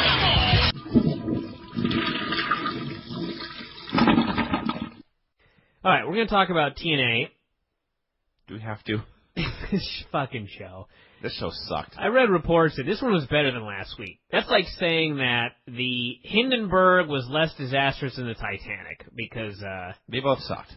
Yeah, they were both horrible. But I think the defining moment of this show was when they did a 20-second recap at the beginning and still managed to put 576 oh my God. things into this recap. I wasn't sick yesterday when we watched it, and the 20-second recap gave me a headache. It hurt. It caused me physical pain. Borash opened the show, and he's like, a lot of meetings are going on. And I don't know. There's something about that. Here's one of the things about TNA that just annoys me. There's always a meeting going on. There's always something happening with TNA management. Yeah. It's like WWE is a $456 million operation, actually about $400 million now. I don't like to exaggerate here on this show. No, we're all about factual accuracy. Factual accuracy is about a $385 million company. But the point is, they don't have meetings nonstop, 24 hours a day, 7 days. They do in TNA, though. Yeah. Maybe that's part of the problem. And the meetings always run late and go into the show. Yeah. So he's like, there's a bunch of meetings going on and blah, blah, blah. And they went right into a room, and there was Cornette ranting with the C Team. He said there was a Bound for Glory poster behind him that read, and I quote, single biggest wrestling pay-per-view event of all time. Yes. Not TNA. Well, the poster said TNA, but when Cornette quoted it, he did not read that part. He skipped ahead to single most. Yeah. So the phone was ringing, Kurt Angle was coming, everybody wanted to wrestle in TNA, he couldn't get his goddamn belt back, the whole 9 yards. He finally said there's too many guys here. We're going to have a match tonight, and whoever loses is fired. Already a mess. Yeah, this is a 55, less than that, like a 30-minute build of someone losing their job. Team 3D faced Matt, Bentley, and Kazarian. Best part of this was Shane Douglas did commentary, and they had the Naturals stand behind him, and they just stood there. They were the Naturals. Just two wooden men. It was like Jeff Jarrett or whoever's in charge of this fucking operation goes, stand back there and act like you're watching. And so they had to act like they were watching. They couldn't just watch the match. They had to act like they were watching the match. That meant they had to look at the match, and then they had to shake their head and scratch their chin. And whisper to each other. Point at the ring and then whisper each other as if to say, hey, right there in the ring right now, a move is being executed. That's what these guys were doing. Yeah. They were scouting. They said, when Bubba Ray punches his opponent, it hurts. We should avoid Bubba Ray's punches. I have never been up for an Oscar, Vince. Okay? No, that's true. That is true. But I'm going to tell you a little something about acting. All right. Tom Pritchard actually made this comment. He must have read an acting book or something. Because he said, don't act, react. I actually took an acting class in high school. And really? You'd actually, never know from watching your performances, but... Actually, this is true. From junior high to college, I took beginning drama 7 years in a row. How are you such a horrible actor? Well, it's always beginning drama. I see. But my acting... I used to call him acting teacher in high school. His favorite book was called Acting is Reacting. Really? Yeah. That is a goddamn strong drink right there. I would have another. I read a great acting book. It was so great I can't remember what it was called. But the point is, this is an acting tip for all of you aspiring wrestlers or current wrestlers out there, okay? If they go, we want you to go out and act like you're watching this match. Okay? Eliminate the word act, and eliminate the word like, and you'll be on the way. Just fucking go out and watch the match. You don't have to fucking scratch your chin. You don't have to point at the ring as if to say, look, there's a match going on. Look, wrestler. In the ring right. Just watch the fucking match. That's really all there is to it. And if somebody does something scary and almost dies, feel free to freak out. Yeah, mark out. Just feel free. Jesus, these guys look like dorks. We should say, if someone badly screws up a move, do not chant, you fucked up. There is a... Restrain yourselves, please. Sure. A little decorum. So anyway, I don't even know what happened in the match. Team 3 won. Yeah. And then they said that. And I'd like to note, by the way, that unlike 95% of the people in this business that go away for 6 months and just come back looking awesome, Bellies just came back looking fatter. They are, in fact, enormous. They took 6 months off and went to the buffet every day. And Bubba, I think, is 6 shades paler. He may have gotten whiter somehow over the summer, which is even more impressive. Yeah, so they did this match, and AMW came out to watch, and the James Gang came out to watch, and the Naturals on commentary, and this was a simple little basic tag team match. There was 5 teams involved. Yes. Because it's TNA, and everyone's got to get on the show. So, anyway, then we had a Jim Mitchell Abyss promo. They were in the ring. They had been alerted that they needed to get the belt back, and if they did, Abyss was going to get a title shot at the winner of Sting versus Jarrett at the pay-per-view. Mitchell said, Joe, we want the goddamn belt back. You can either bring it out here, or Abyss can go back and get it. So Joe chose option A. He ran down and was immediately chokeslammed by the Abyss. So then outran Jeff, and he grabbed the belt, but Abyss was not happy, and they played tug of war. Then Joe jumped up and played ping pong with Jeff Jarrett. And then they sent him packing, and in the melee, Joe grabbed the belt and left with it. Let me summarize that for you in 2 sentences. Joe got punked out, Joe got lucky, and grabbed the belt and ran away. Okay, keep that in mind, everybody. So then we had some LAX clips from down in Mexico, which was actually very sad because Antonio Pena died this evening. Oh, I didn't realize that. Yeah, and I was watching that going, God, that sucks. But, yeah, they beat the hell out of AJ Styles. LAX destroyed 2 jobbers. This was a tremendous thumbs up A+ grade A squash. Yeah. 1 minute or less, just kill the fuckers and get it done. Yes. I heartily approve of this match. Yes. This is how a squash should be done. Indeed. And really nothing more to say about it. Eric Young faced Shark Boy, Elix Skipper, David Young, Enormous Smelling. I like they got an Eric Young and a David Young. Both men are such valuable name brands that you cannot give them a new last name. I'm not sure if this says more about TNA or me, but I didn't realize there were 2 Youngs in the match until right now. Yeah, Eric Young and David Young. You're right. And fuck. Eric Young lost, in fact. Larry Zbyszko came out. There wasn't enough of a clusterfuck. Oh, yeah, not enough of this 5 random men in the ring. No. They had to scoot up more. Larry Zbyszko came out. He had his wacky wig on, and he came to ringside, and he's unhappy with Eric for Christ knows what reason. So Eric yanked his wig off. Larry ran away, and Eric put the wig on, and he was mugging for the crowd. He's the only guy in the whole segment that was any over. And then Larry ran back out, and he... What did he do? He whacked him with something, didn't he? He whacked him with a golf club. That's right, because he's Larry, he's the golfer, yes. So he whacked him with the golf club, and Eric got pinned. Yeah. So it's all going somewhere. I don't really care that Eric lost, but just this segment was just a fucking disaster. Well, no, actually, you know what? I got to say this, that the fans... This got a major reaction. Yeah? It wasn't built up enough. I mean, seriously, dude. For 3 months or whatever, there's been this Eric Young is afraid to get fired storyline. You don't even build it up for 1 week. No. You don't go 30 minutes. You don't go, next week we're going to have 5 guys in a ring, Eric Young, you're one of them, and the loser gets fired. And give him a whole show to freak out about it. No. 30 minutes, and then he just does a job. I will say that there were actually people legitimately sad. And there were also a lot of people waving goodbye to him. That was a good one. So, thumbs down. Thumbs down just because just give it a week. Everything about this was retarded. Every step of the execution was a complete failure. Borash interviewed Christian and Jarrett, who are teaming up together in the main event tonight. And Jarrett vowed to publicly execute Sting's career. How do you do that? Fire him? Perhaps you kill him. How do you publicly execute a career? Uh-huh. So then Christian was ranting about, he took credit for them moving to prime time. Very high comedy.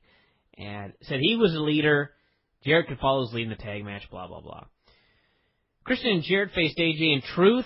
I guess Truth was replacing, Daniels and Truth. Because AJ got beat up in Mexico. Yeah, that was what it was. Daniels and Truth. By the way, they did a shitty job alerting us as to why Truth was replacing AJ Styles, but what do you expect from TNA? They just assume everybody knows everything. Best part was when Don West said that TNA was taking off like a rocket ship. Not a rocket, a rocket ship.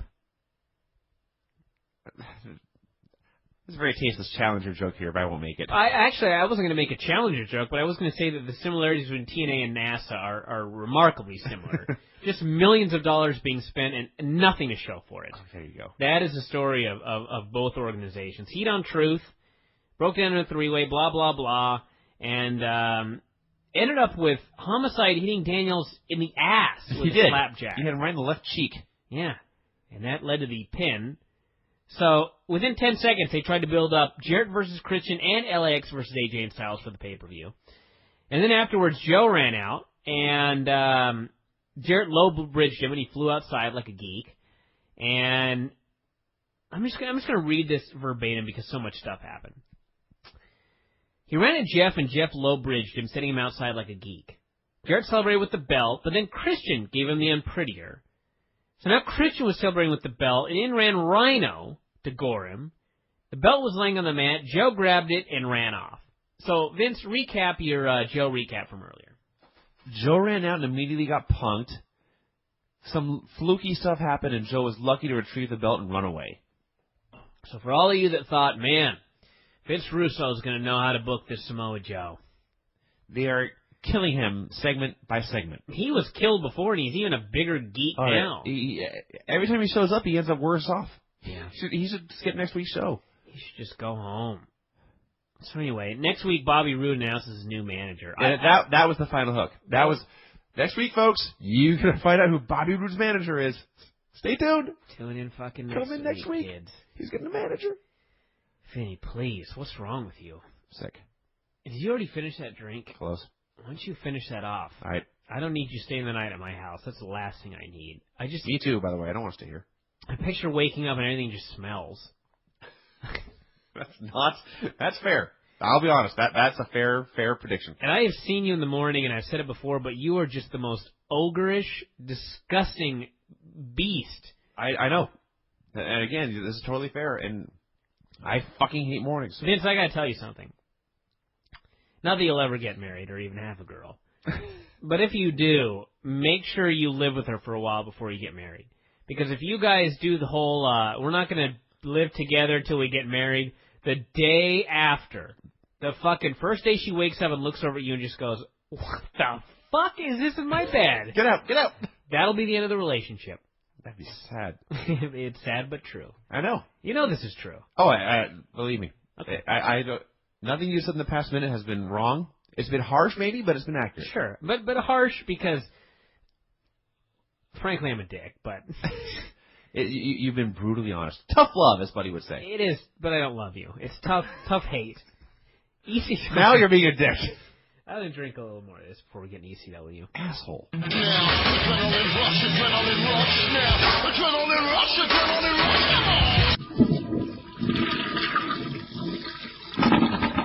TNA was the Russo show, and what a show it was. Vince Russo. All the threads praising Vince Russo magically vanished. I don't know what the hell happened. Yeah, we gave him a chance, guys. Maybe people are watching the shows now. It was once again an Impact moving at 8,000 miles an hour. The show did get a .9, which is up a bit. I do not have quarters yet, for those of you wondering, so hopefully we will have those on Monday and look at the quarter-hour breakdowns. But I would suspect Angle's first interview did a good quarter, but I do not know for sure. And we'll see if the ladder match stopped the rating from dropping, because the last, really as long as I can remember, the show starts high and just people turn off throughout the show. So I don't know if that happened on this show, but we'll soon find out. Joe's in the ring with the belt. He said he was going to explain why he'd stolen the title. He said the answer was, for the last 4 years, the belt had been held hostage by the worst of men. He said that... dropped a bunch of names, said the belt represented Harley Race, Dory Funk Jr., blah, blah, blah. At the pay-per-view, he was going to hand the belt to the winner of the Jarrett Sting match, provided the winner agreed to give him a title shot. So Christian came out, and they started arguing back and forth. Christian said he was taking his belt back tonight.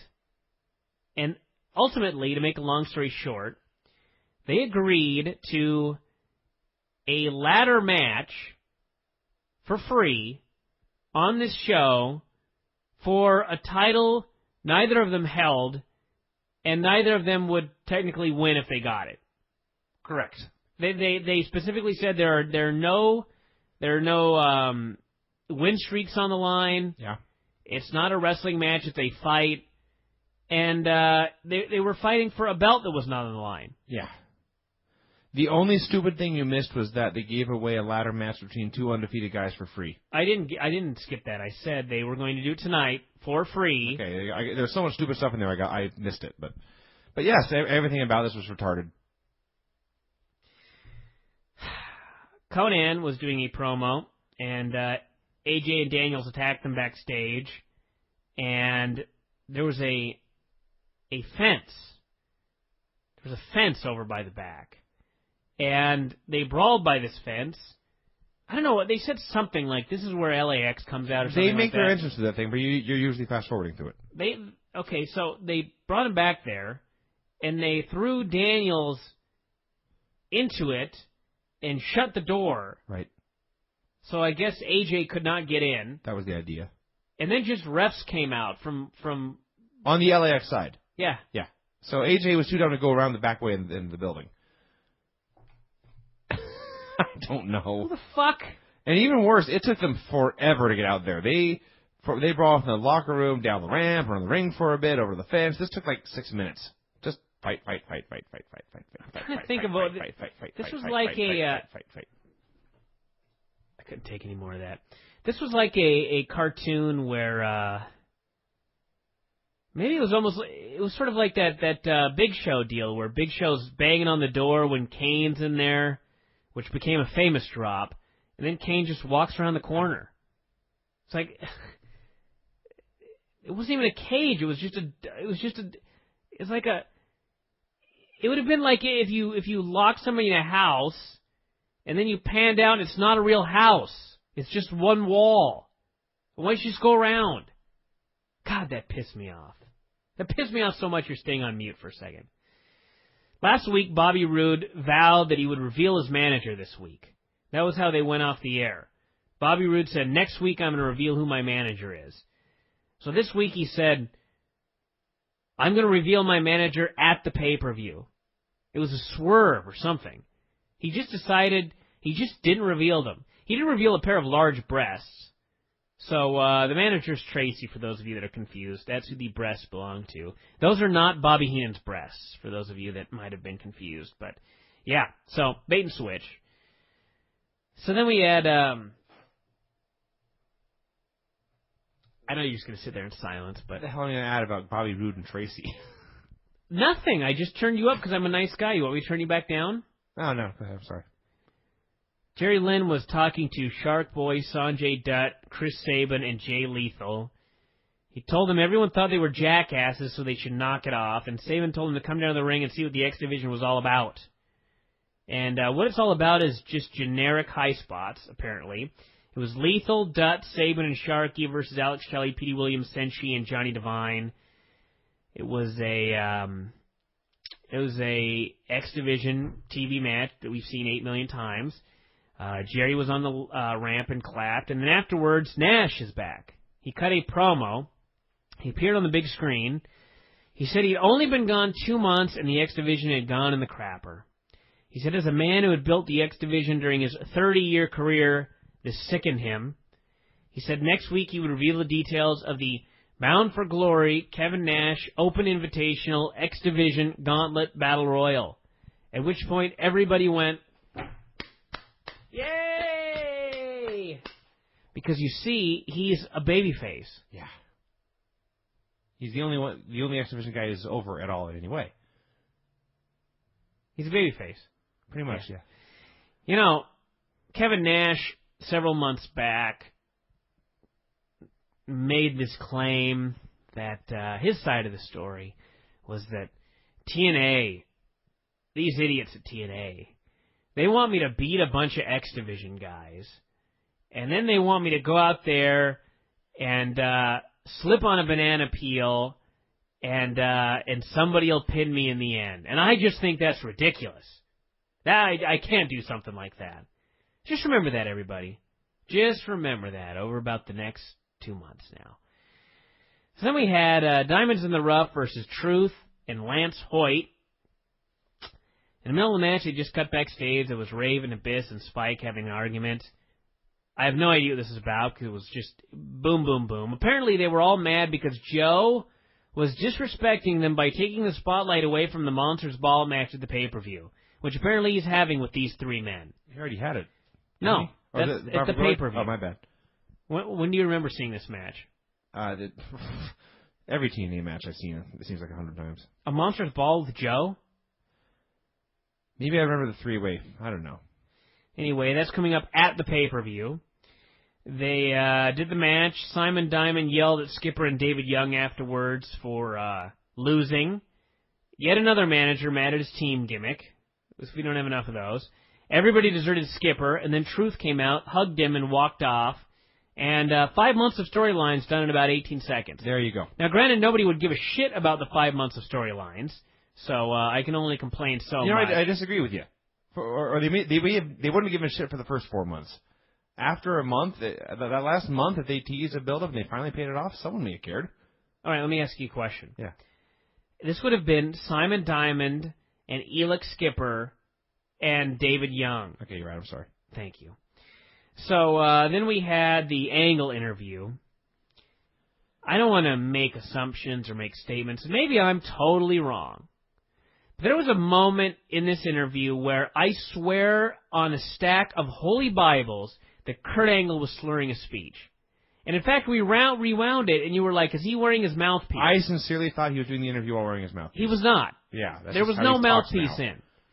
And I talked to somebody else that watched the YouTube deal of Angle showing up and meeting everybody in TNA, and he was like, he's so fucked up. I don't know the answer to this, but there was that one moment where he did not sound right at all. He said that he saw all he could do, he'd accomplished everything in WWE, saw TNA on the rise, decided to sign. Said his worst addiction was extra strength Vicodin after he'd broken his neck. So suggesting 1996 is what he was doing. He said his doctor suggested they wean him off, and he said, no, I want to stop today. And he didn't go on to continue this and say what his doctor responded when he said that, but I suspect his doctor said, are you fucking crazy? Hell no. Since going cold turkey from extra strength Vicodin is a good way to die. So that was his claim, and he said Vince McMahon once told him a cup of coffee and an Olympic gold medal didn't mean shit, which I'm sure Vince said. I'm not sure what that has to do with extra strength Vicodin, but they asked if he had anything to say to his former employer. He said he wanted Vince to just watch what he did, because he was going to see a Kurt Angle, the likes of which Vince never saw in WWE. That's for damn sure. This did not make me feel any better about Kurt Angle. No, the worst part to me was where he pointed out that, you know, TNA only had his health in mind, and they had a staff of doctors on hand called 24/7 to watch out for him and make sure he was okay. If you have a staff of doctors on call 24/7 to make sure you're okay, you're not okay. Yeah, I may have come out of this feeling significantly worse than before. Yeah. This is certainly not rest my fears at ease or anything. Next week, kids, he debuts on TV. And that's retarded. We'll see how that goes. Putting himself aside for a second, I guess we'll talk about it next week, but you give away Kurt Angle's first appearance in the Impact Zone for free? Well, we want to get that rating up to a .95, which would round up to a 1. I see. Yeah. Okay. Yeah. Very important. Well, again, clearly I don't know a thing. No, you don't know a thing about wrestling. So Samoa Joe versus Christian in a ladder match for a belt neither guy held. With neither guy's win streak on the line. Neither win streak on the line. With 40 minutes of build. Yeah.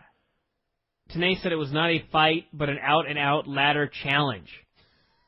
Which I don't know what it means either. Somewhat similar to Kevin Nash's deal he's going to have at the pay-per-view. They worked very hard, and it was not bad at all. In fact, there was some good stuff here. It probably just should not have been It should never have happened. Free match with no build. Yeah.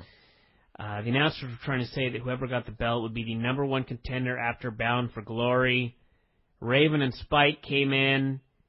Abyss and Raven brawled outside. Spike started climbing the ladder. But he didn't climb the ladder to get the belt. He just climbed the ladder so he could jump off it to the outside. Yeah. That's a real smart guy. So then Rhino hit the ring and gored Christian. Joe was standing there in the ring with the belt. Wait, no, what happened? Sorry, Christian actually got the belt first. But Joe climbed up and stole it. So Rhino then gored Christian, and Joe was standing there in the ring with the belt he doesn't own that Christian had gotten first in a ladder match that wasn't actually a real ladder match and didn't count. And then Impact ended. Welcome to TNA, kids. Welcome to fucking TNA. .9, though. Fuck. Turning the whole thing around. When's that show? What show? Bound for Glory. Next Sunday. The day after Pride. Okay. Yeah. Kurt Angle's first appearance for Free Kids this Thursday on Impact. Now, adrenaline rush now. Adrenaline rush.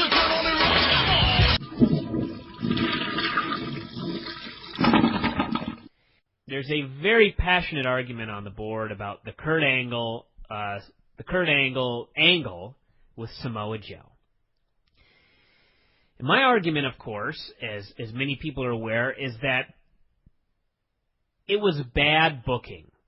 It was bad booking in the sense that the biggest pay-per-view of the year is this Sunday. Of all time. Well, they're saying of all time, but there were some Ken Shamrock pay-per-views. Coincidentally, Ken Shamrock was involved early on. That actually was Raven. Never mind.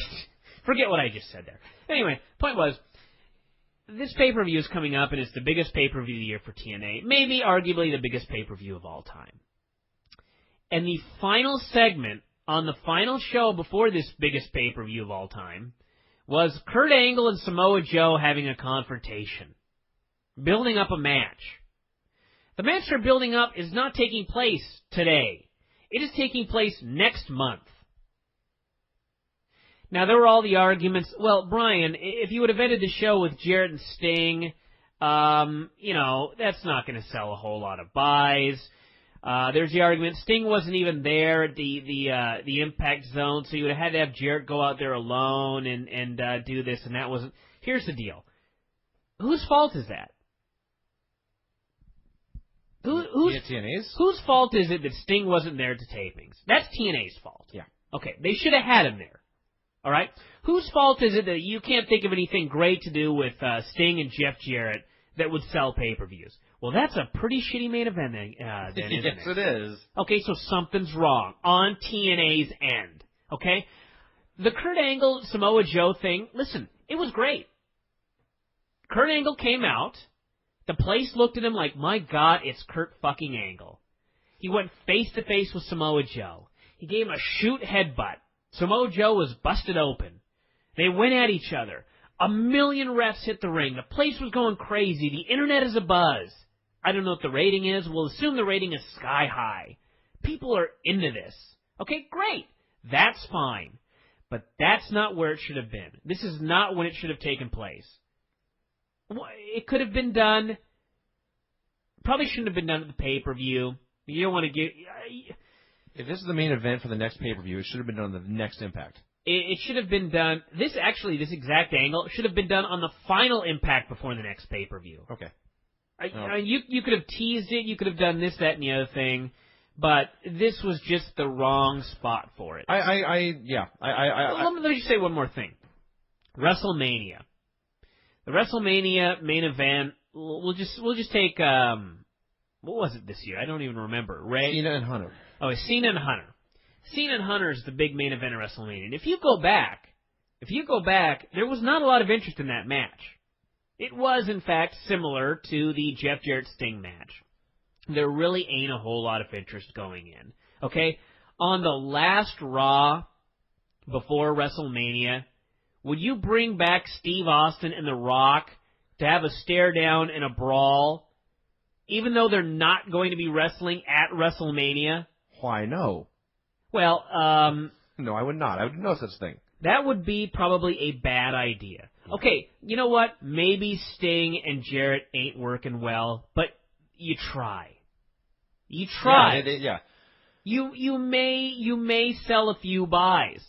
The argument that people are going to pay $34.95 to maybe see a Joe Angle confrontation. You'll note that at the pay-per-view, Joe has vowed that he is going to be waiting for Kurt Angle to show up. This was not mentioned on TV. Nope. This was mentioned on TNAWrestling.com. Indeed. Okay? So they went off the air just with this brawl. There was no promise of anything happening at the pay-per-view. Nothing like that. So, the idea that people are going to buy this pay-per-view to maybe see a Joe Angle confrontation when they just saw a great one for free, you're not selling a lot of pay-per-views. No, I totally and completely agree with that. And I when this show was done, I had a lot of mixed emotions. Everything you just said is true. Everything you just said, I completely agree with. On top of that, the confrontation itself, the build to it just didn't make a lot of sense. Why the fuck should Kurt Angle care if Joe has the belt or not? Maybe Joe, or maybe Angle showed up and I guess I can explain this later. Maybe Angle showed up, he just wanted to find the toughest guy he could, and that was Joe. But there was just no reason for him to come out and face Joe in that spot. As you said, they're building to a match that is happening. They haven't even announced it yet. It will be happening in the next show. And I had all these thoughts about everything they had done wrong. I thought it was a mistake to have Angle's first appearance not be at the pay-per-view. I thought the first time he showed up in front of a crowd, it should have been on the pay-per-view. But when it was all said and done, TNA has a match that people really, really want to see. And they're going to get it. And that's fine. And you've not been able to see that in years, it feels like. Yes. So. And that's all fine and good. Yeah. But it's not Sunday. That's my whole point. The right thing at the wrong time. I mean, the idea of just throwing away a pay-per-view because you know you've got a better main event the next month, to me, is completely ridiculous. Well, it is. And it makes... No one cared about Jarrett and Sting a month ago. They care significantly less about it now. I realized it was a great moment, but like I said, they could have done this on the Final Impact before the next pay-per-view when these two... Or actually, probably not the final one, because you can build this one up for a while. But they should not have done it at this show. They should not have done it on this show. The main event is Jarrett and Sting. And if you're going to use Kurt Angle on this show live in front of the people... Do something like... he should have, since the X Division's dead anyway, he should have killed all of them. No, not even something like that. Just, you do some sort of deal at the end of the show that involves Jarrett and Sting, and Kurt Angle accidentally clotheslines Sting or something of that nature. Yeah, that would have been better, actually. Anything where you involve Angle in that feud, and you're telling people, okay, at the pay-per-view on Sunday, you're going to get Angle involved in this, or Angle's going to do this, or whatever. Give the people something to pay for. You don't give away something for free that they're not getting at the pay-per-view on Sunday. Yeah. You're building up an angle that they're not going to get if they buy the pay-per-view. It just was at the wrong time. The execution, the angle itself, everything was great. I mean, it ended with, like you said, it is a match everybody wants to see. That's great. I'm glad they've got a huge main event for November. But the main event for October sure does blow. They fucked up October. October is fucked in the ass. That pay-per-view is today, kids, the Bound for Glory pay-per-view. I am predicting 40,000 buys. And like I said, I'll go back to the speech I gave earlier. If this is 100,000 buys, I'll come on this show and say I was wrong. I got no problem with that. Sure. No problem with that whatsoever. Yeah. I put up the apology today to the family of Corporal Kirchner. The best part was when you said we retract our condolences. Yes. We are not sorry for you. I am not sorry that he died. I made the announcement. I apologized. I told the story. I'm fine with that sort of shit. If this is 100,000 buys, I'm fine saying, okay, guess what? The fact that Joe and Angle had a confrontation and everybody talked about it, those people all bought the pay-per-view. This did 100,000 buys. I was wrong. I guarantee you I ain't going to be wrong. This show may do 40,000 buys. And for the biggest pay-per-view of the year, it should probably do a little bit better than that. The only reason I can think of that I'm looking forward to in the show is the LAX and Styles and Daniels match. Yeah. Which is third or fourth on the card or something. Let's run down the show rapidly here. I don't even remember much of the show except for the Angle confrontation, to be honest with you. And there are a lot of people talking about it. Don't get me wrong. Well, we'll talk. The point that I made on the board is 5 million people watch Raw. And there are many months where they get 125,000 of those people in the U.S. to actually buy a show. There's a gigantic difference between a lot of people watching your TV and caring enough to watch every single week and actually spending money on the product. And it's the same case here in TNA. You could have the whole fucking earth talking about Kurt Angle and Samoa Joe. That does not necessarily mean one person is going to spend the money to buy the pay-per-view. Let's move on here. Christian faced Norman Smiley. Since Russo's back, Norman Smiley's back doing his WCW gimmick in the football helmet and the shit like that. Meant nothing. Christian beat him rapidly, and then he beat up Shark Boy. Yep. I was trying to figure out why Christian was beating up Shark Boy and Norman Smiley. And finally, Rhino came out to make the save. So, I guess Rhino and the Fish, there's some sort of Norman Smiley animal bond. Norman Smiley and the Fish have been tag teaming for a while. I'm just saying that's why Rhino saved the Fish. I was trying to figure out why Rhino would give a shit about Shark Boy. He doesn't. He just wants to kill Christian. I see. You can then argue why he couldn't have come out before the beating. But I wasn't listening to anything you said because I forgot we forgot something before that match. All right. Runt and Raven and Abyss came out and were just brawling. It was just like, we're gonna brawl here. And there's nothing like this wasn't a match. It wasn't even a scheduled confrontation. It was just the three men decided they were gonna fight each other. And they decided to get in the ring and do spots. Yep.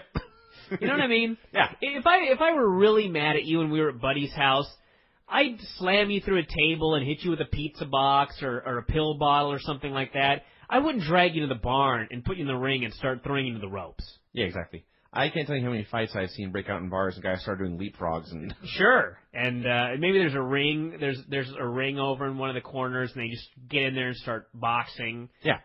Anyway. So they're just doing this wacky fight, and suddenly out lurches. I can think of no other word to use than lurches. Out lurches Jake the Snake. Yeah. All I can tell you kids is that apparently this was so much worse live than what we saw on TV, which sounds impossible. When I watched this on TV, I was like, how could this be worse? I don't know. But it was.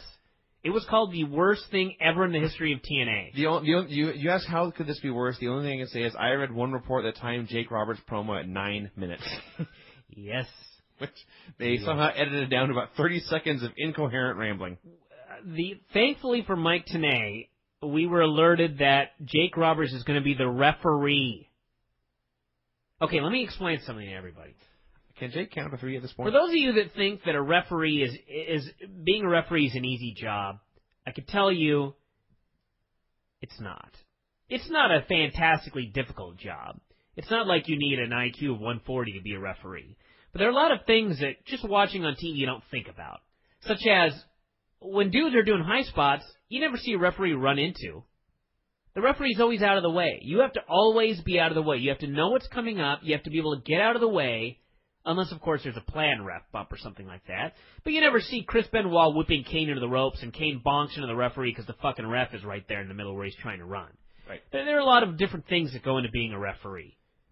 Jake Roberts is going to have to be a referee in a fucking 3-way. 4-way. Joe's in the match, too. Oh, Jesus. In a 4-way. He's going to have to somehow stay out of the way in this 4-way. That's hard enough for a normal dude.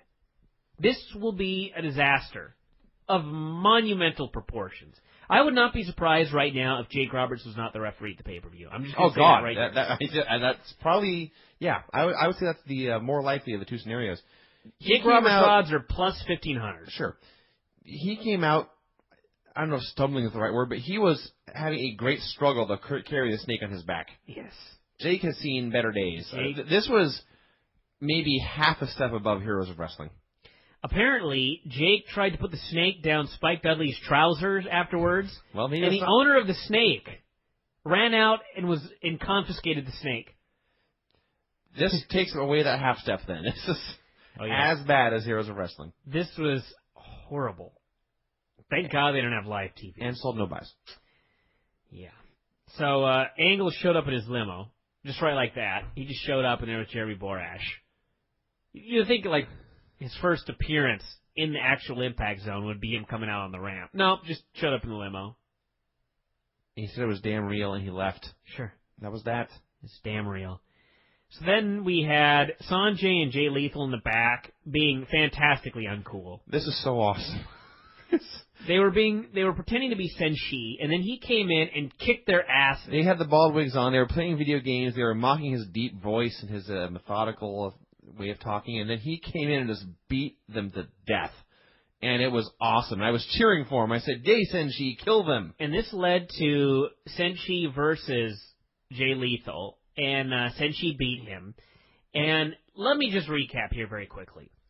There were two guys making fun of a man in wigs or bald head wigs and whatever. The one man ran in and beat both men up. Right. And then he faced the other man and beat him clean 1, 2, 3. Okay, that one man was supposed to be the heel. Right. Senshi's the heel. Yeah. These other two geeks are the baby faces. This feud sucks. Yep. I just shake my head. This sold no bias. So we got a Kevin Nash, Alex Shelley press conference. I was talking to somebody yesterday who was very unhappy about this whole thing. And I was just like, who cares? Here's the way I look at it. You could say Kevin Nash is killing the X, this, that, and the other thing. The X Division's dead. Yeah. The X As Division, witnessed by Senshi and Jay Lethal and Sanjay Dutt and Chris Sabin. The X Division has been dead for, actually since Kevin Nash started his rampage, it's been dead. And the way I look at it now is, it's already dead. So if Kevin Nash is going to do funny press conferences, I'm all for that. If Kevin Nash doing wacky X Division comedy is one more reason to watch the X Division than without it. Yeah. Without Kevin Nash, it's the same matches every week. Right. With Kevin Nash, we at least get to laugh at him saying that the dude from Crocodile Dundee may be in the Battle Royal at the pay-per-view. Yep. That's fine with me. I'd give that a thumbs up. If the X Division were not dead, I would be just tearing this apart. But the other great part was useless. They had this press conference, what appeared to be an actual bar with legit drunkards there asking questions. Sure, it was great. Fine idea. Daniel Styles, BG, and Kip James versus AMW and LAX. After all the teases of AMW breaking up, they're just turning babyface and staying a team. Woo! Is that classic? Oh, yeah. It is, in fact, classic TNA. Yeah. So, and the other great thing is, out of nowhere, a skinny black man threw a water at Daniels. Not Human Tornado. And Mike Tenay screams, "What's Willie Urbina trying to do?" We had never seen this man before. We had never heard of him before. We had no idea who he was or what his purpose was in the Impact Zone. I believe Willie Urbina is a commentator from IWA Puerto Rico who has replaced Moody Jack. Moody Jack wanted a raise. They offered him $100. He was gravely insulted and he quit. And they hired Willie Urbina. And apparently everybody watching this show, all 1.1 million viewers, is supposed to not only know this story, but know who Willie Urbina is. Because just out of nowhere, he's a character, he's involved in this feud, and Mike Tenay is screaming, "What's Willie Urbina doing here?" This was awful. It wasn't even the worst part of this bit, though. No. Because at the end, AMW got pinned, I think, and then LAX and AMW got in a fight. Yes. And LAX laid them out, including Hernandez hitting Gail Kim with the border toss and just killing the poor girl. That's the beginning of the babyface turn. It was, and they buried them under flags and they left. And again, these teams not fighting on the pay-per-view. No, this was an angle for next month. Yeah. They like looking ahead. Well, it's a long-term There is plan. something to be said for long-term planning. Sure. But there's something else to be said for plugging the pay-per-view you have on Sunday. So then, of course, that leads us to the main event, which was Joe versus Angle for November. They built up that one there. And then we got a music video with Chris Jericho, which I just stopped watching at this point. I went away. Apparently this was a great music video. It was a really cool video for a pretty crappy song. And somebody said it did a good job hyping up the pay-per-view. I don't know about that. Just the idea of a dude, Chris Jericho, not under contract, being the focal point of this video seemed kind of odd to me. There is that, too. I'm sure this is one more moment where people are watching. You know, I'm sure most TNA fans are on the internet and know what's going on, but I'm sure a lot of them watching and said, "Hey, it's Chris Jericho. Is he coming to TNA? Will he be on the show?" But questions are not what you want. We're trying to get people to buy a pay-per-view. TNA just assumes everybody knows everything. And WWE does, but not to this degree. No. This is an absurd degree. And if anybody goes, "Well, Bryan, they saw Kurt Angle and Joe, and they saw Jericho, and they may buy the pay-per-view thinking they're going to get those guys." Well, when they don't, that's the last pay-per-view they're going to fucking buy. That's bad. It's not Bryan and Vinny where it's a one-time thing. That's TNA, kids. Now, adrenaline rush now. Adrenaline rush, adrenaline rush.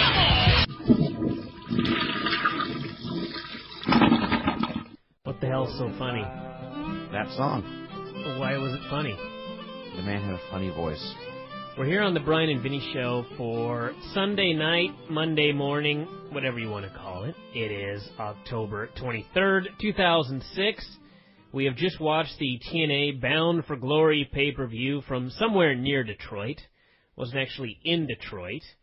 It was near Detroit, and that led to the highlight of the show when Don West goes, "What's the biggest thing happening in Detroit this week? The World Series." Mm-hmm. Hell of a line there, Don West. And I got to start off by saying, before we recap this show, that I've already looked at a lot of feedback for Bound for Glory. And maybe it's just me, but I think everybody else watched a different show. Is it positive feedback? There's a lot of very positive feedback about this show, which has led me to... There are three options here. Mm-hmm. Option number one is that these people are just wrong. Okay. I do believe that there are such things as wrong opinions. That's just me, though. That's lovely. That's option number one. Option number two is we were, in fact, watching a different TNA pay-per-view. Like, I went to hit the play button on the DVR, and I watched last month's show or something like that. All right. But judging from the fact that Kurt Angle was involved and Sting was in the main event fighting for the title in a retirement match, most likely I was watching the right show. And the third option is a bunch of TNA employees and Vince Russo under fake names sent a ton of emails to different websites putting the show over, which is not as unbelievable as it might sound. No, that would... No. I have seen so many better pay-per-views from TNA this year. Yeah. Not even in the history of the company, this year, than this one. And I don't know.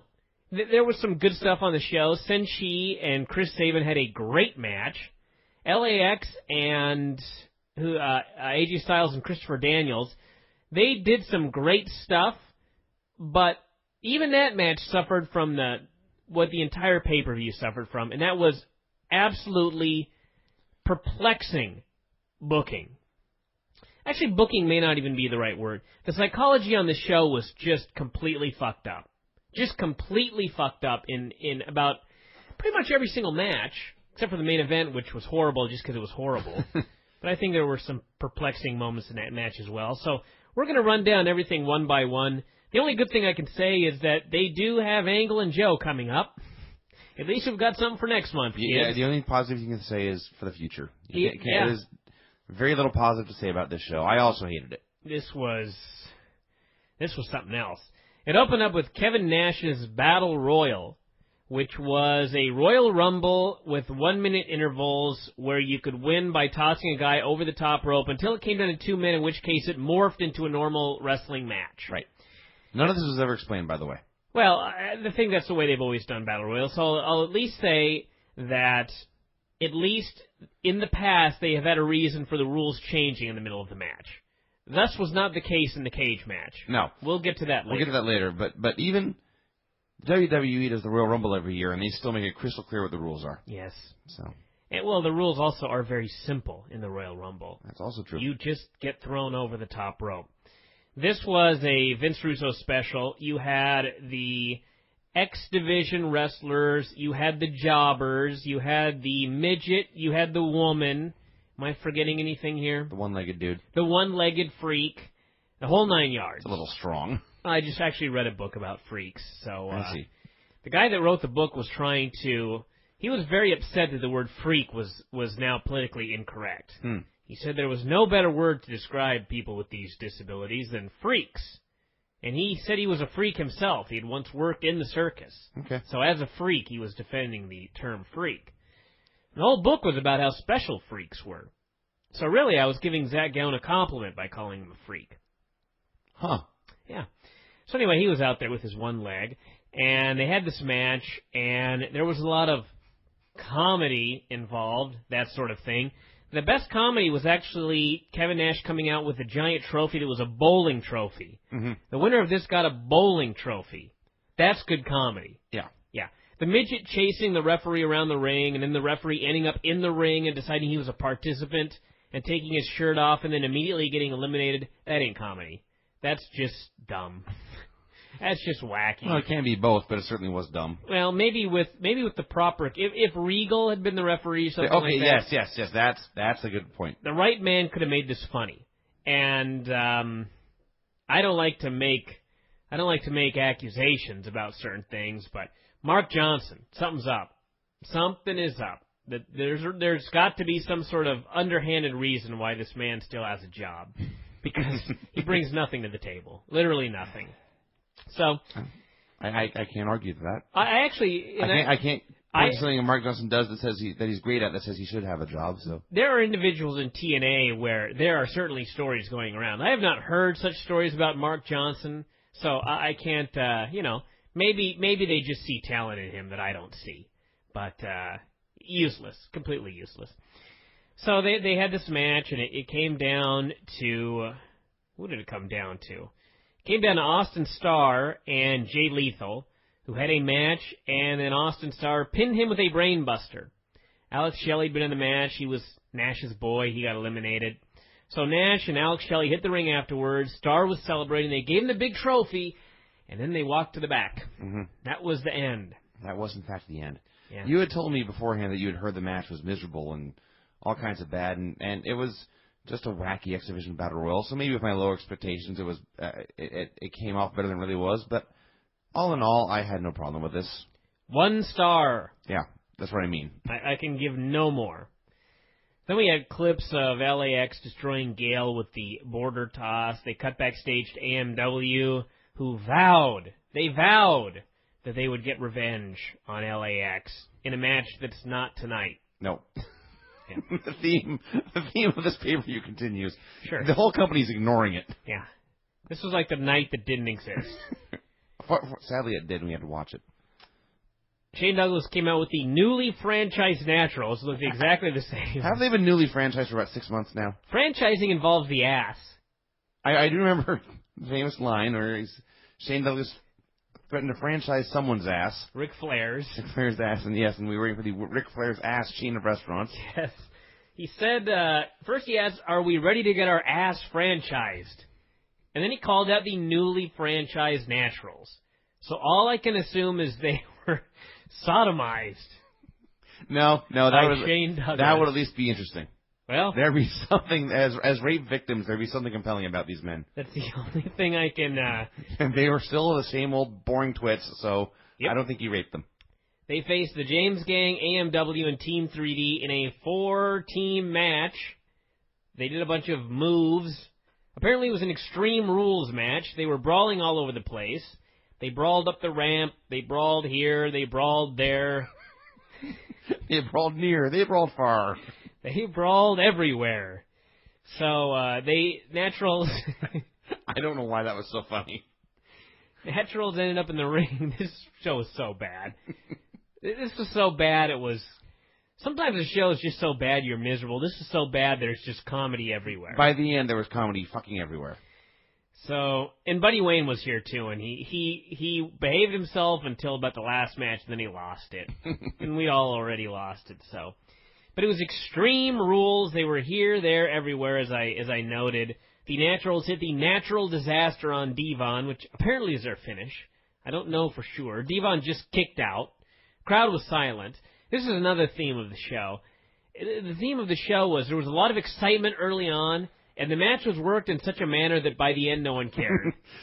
I could be mistaken. I believe that's exactly the opposite of what you want to do. This is apparently the new psychology in 2006. It's not... It's how to kill the crowd. Sure, it's not start the match where no one gives a shit about either guy, and then by the end they're going nuts for everything that's going on. Apparently it's now they go nuts when the guys come out and don't give a shit by the end. So, I guess I gotta learn to work that style or something, because I have learned the wrong way, apparently. You poor bastard. Back. Yeah.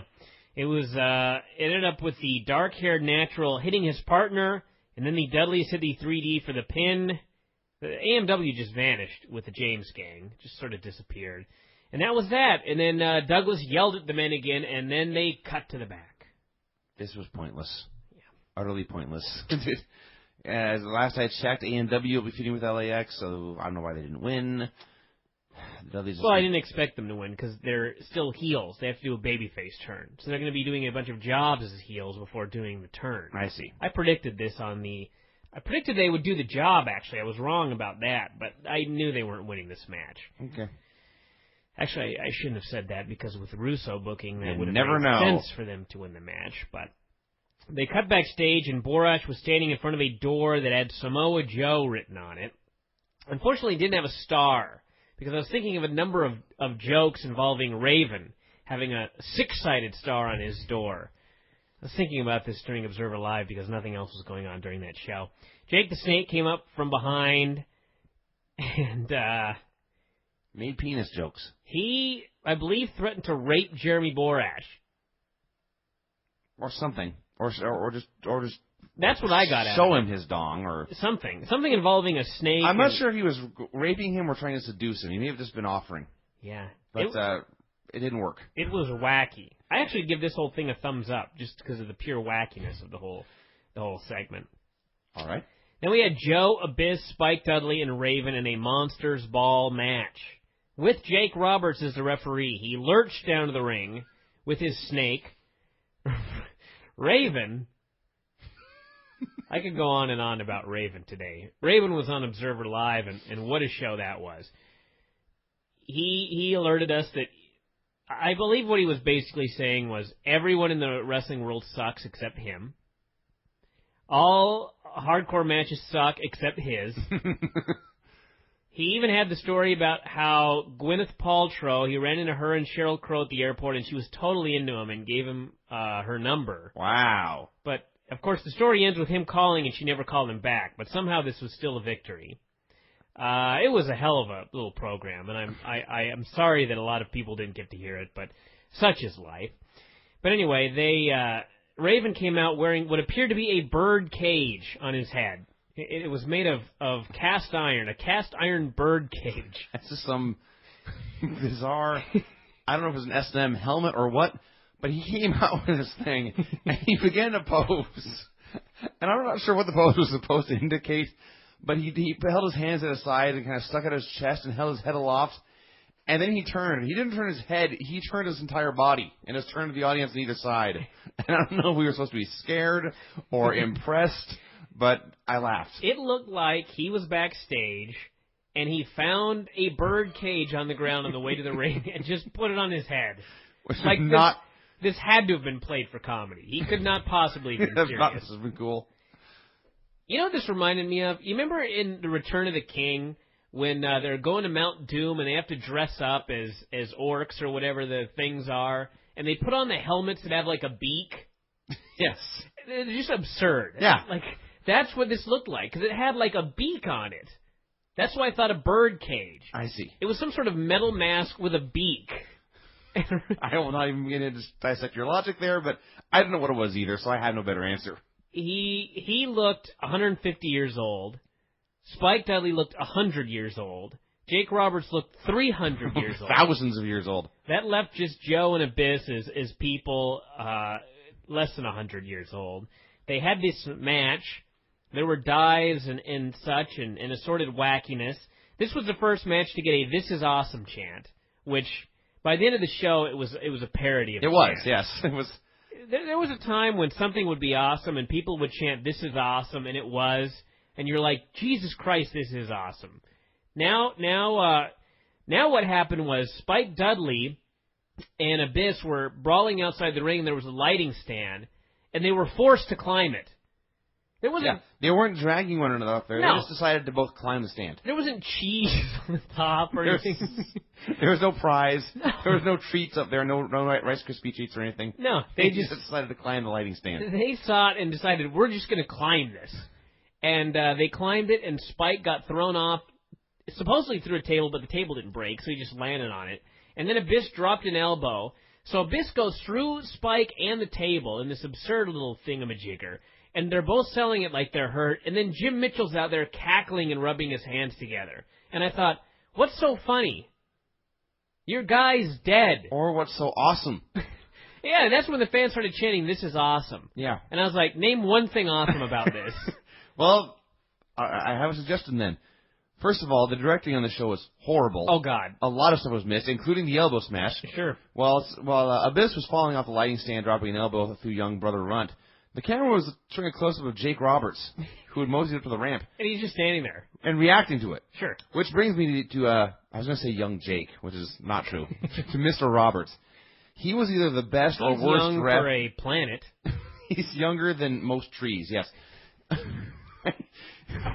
He was either the best or worst ref I ever saw, because the thing about a ref is, in theory, you're only supposed to notice them when they screw up. Sure. You couldn't take your eyes off Jake. He was moving the whole time. He was waving his arms around. He was pointing to guys as they did moves. He was selling better than the guys were. He was 9 feet tall. He was also 9 feet tall. He's wearing a bright red shirt, blue jeans tucked into his cowboy boots, yes. and just lurching around. Being Jake. Like a phantom. Guys would run around the ring, and Jake would point at them and follow them as they went, so he knew where they were. And there was one spot where he just like put his hand on his forehead, like, oh God, what am I doing here? And this is Jake Roberts thinking this, which should tell you something. So the end came when Joe. Oh, this was the other good part. Abyss busts out the thumbtacks and he's putting them on the mat, and Joe gave him a senton backsplash, and Abyss went face first into the thumbtacks, and the crowd went. Even before that, there was stupidity before that. Abyss broke out the bag of tacks. Everyone knew it was the bag of tacks. Everyone started to go crazy. Jake then tried to stop him from sprinkling the thumbtacks. That's giving it way too much credit, by the way. What's that, going crazy? Yes.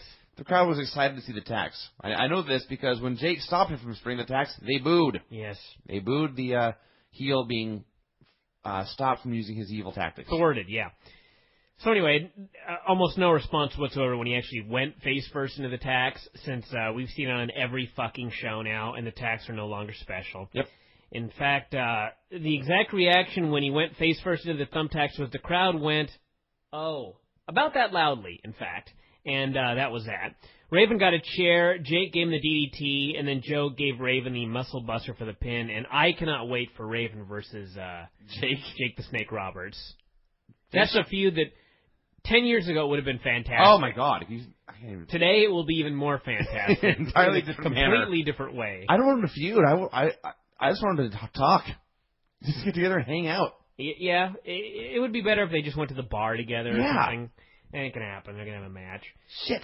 So then we had Larry and Eric Young in the loser gets fired match. Shit. And Tenay actually had to note it was actually a loser either gets fired or stays fired match. Hello, Vince Russo. Oh, my God.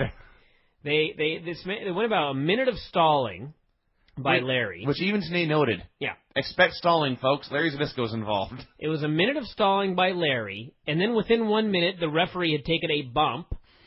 Larry got knocks, but Eric Young confiscated them and hit Larry Zbysko with them, and then got the pin. The match went about 2 minutes. Eric Young needed a ref bump and brass knuckles to pin Larry Zbysko. A 90-year-old man. To keep his job. Yeah. And this accomplished nothing. Exactly nothing. It meant nothing that Eric lost, or Eric won. It meant nothing that Larry lost. And the only thing that did matter was it killed the stipulation in the main event. This. This was something special. This show was hideous at this point. Cornette came out, and I thought, thank God Jim Cornette's going to save the show. So what happens? I swear to Christ, Jim Cornette has laryngitis. He can't talk. He's rasping this deal. He makes the announcement that if Joe interferes in the main event, he will be barred from TNA forever. Kurt Angle came out. And just as Don West screamed, it's unbelievable how loud it is in here, Kurt Angle's music stopped, and we heard... And I thought, sucks to be you fuckers. Kurt said TNA is the best, screw the rest. They had thrown streamers into the ring, and he was tangled up in them. That was classic. He said he knew he was going to be the ringside enforcer for one of the greatest main events of all time. God, he did say that, didn't he? It turned out he was talking about Jeff Jarrett versus Sting. He said he'd call it straight down the middle. Joe came out for a brawl. Security immediately broke it up. It was a very wild scene, but the one on Impact was significantly better. And they kept trying to get at each other, and security kept them apart, and that was that. That was the last we saw of the confrontation the entire evening. Yeah. I guess it was fine for what it was, and that it was a segment to build up the pay-per-view of the next show, but... It was not bad. No. It was not fantastic. No. It was there, basically. Yeah. And we, as you noted, we still don't know why Angle and Joe don't like each other. No, that was actually my biggest question, was why don't they like each other? Well, Angle did kind of address it where he said, if I was Joe and someone headbutted me, I'd be pissed. Yeah, but why did he headbutt Joe? Well, that he did not answer. Why did he come out when Joe had the belt and he said he wasn't going to give it back? Why did Angle come out? We don't know. No one knows.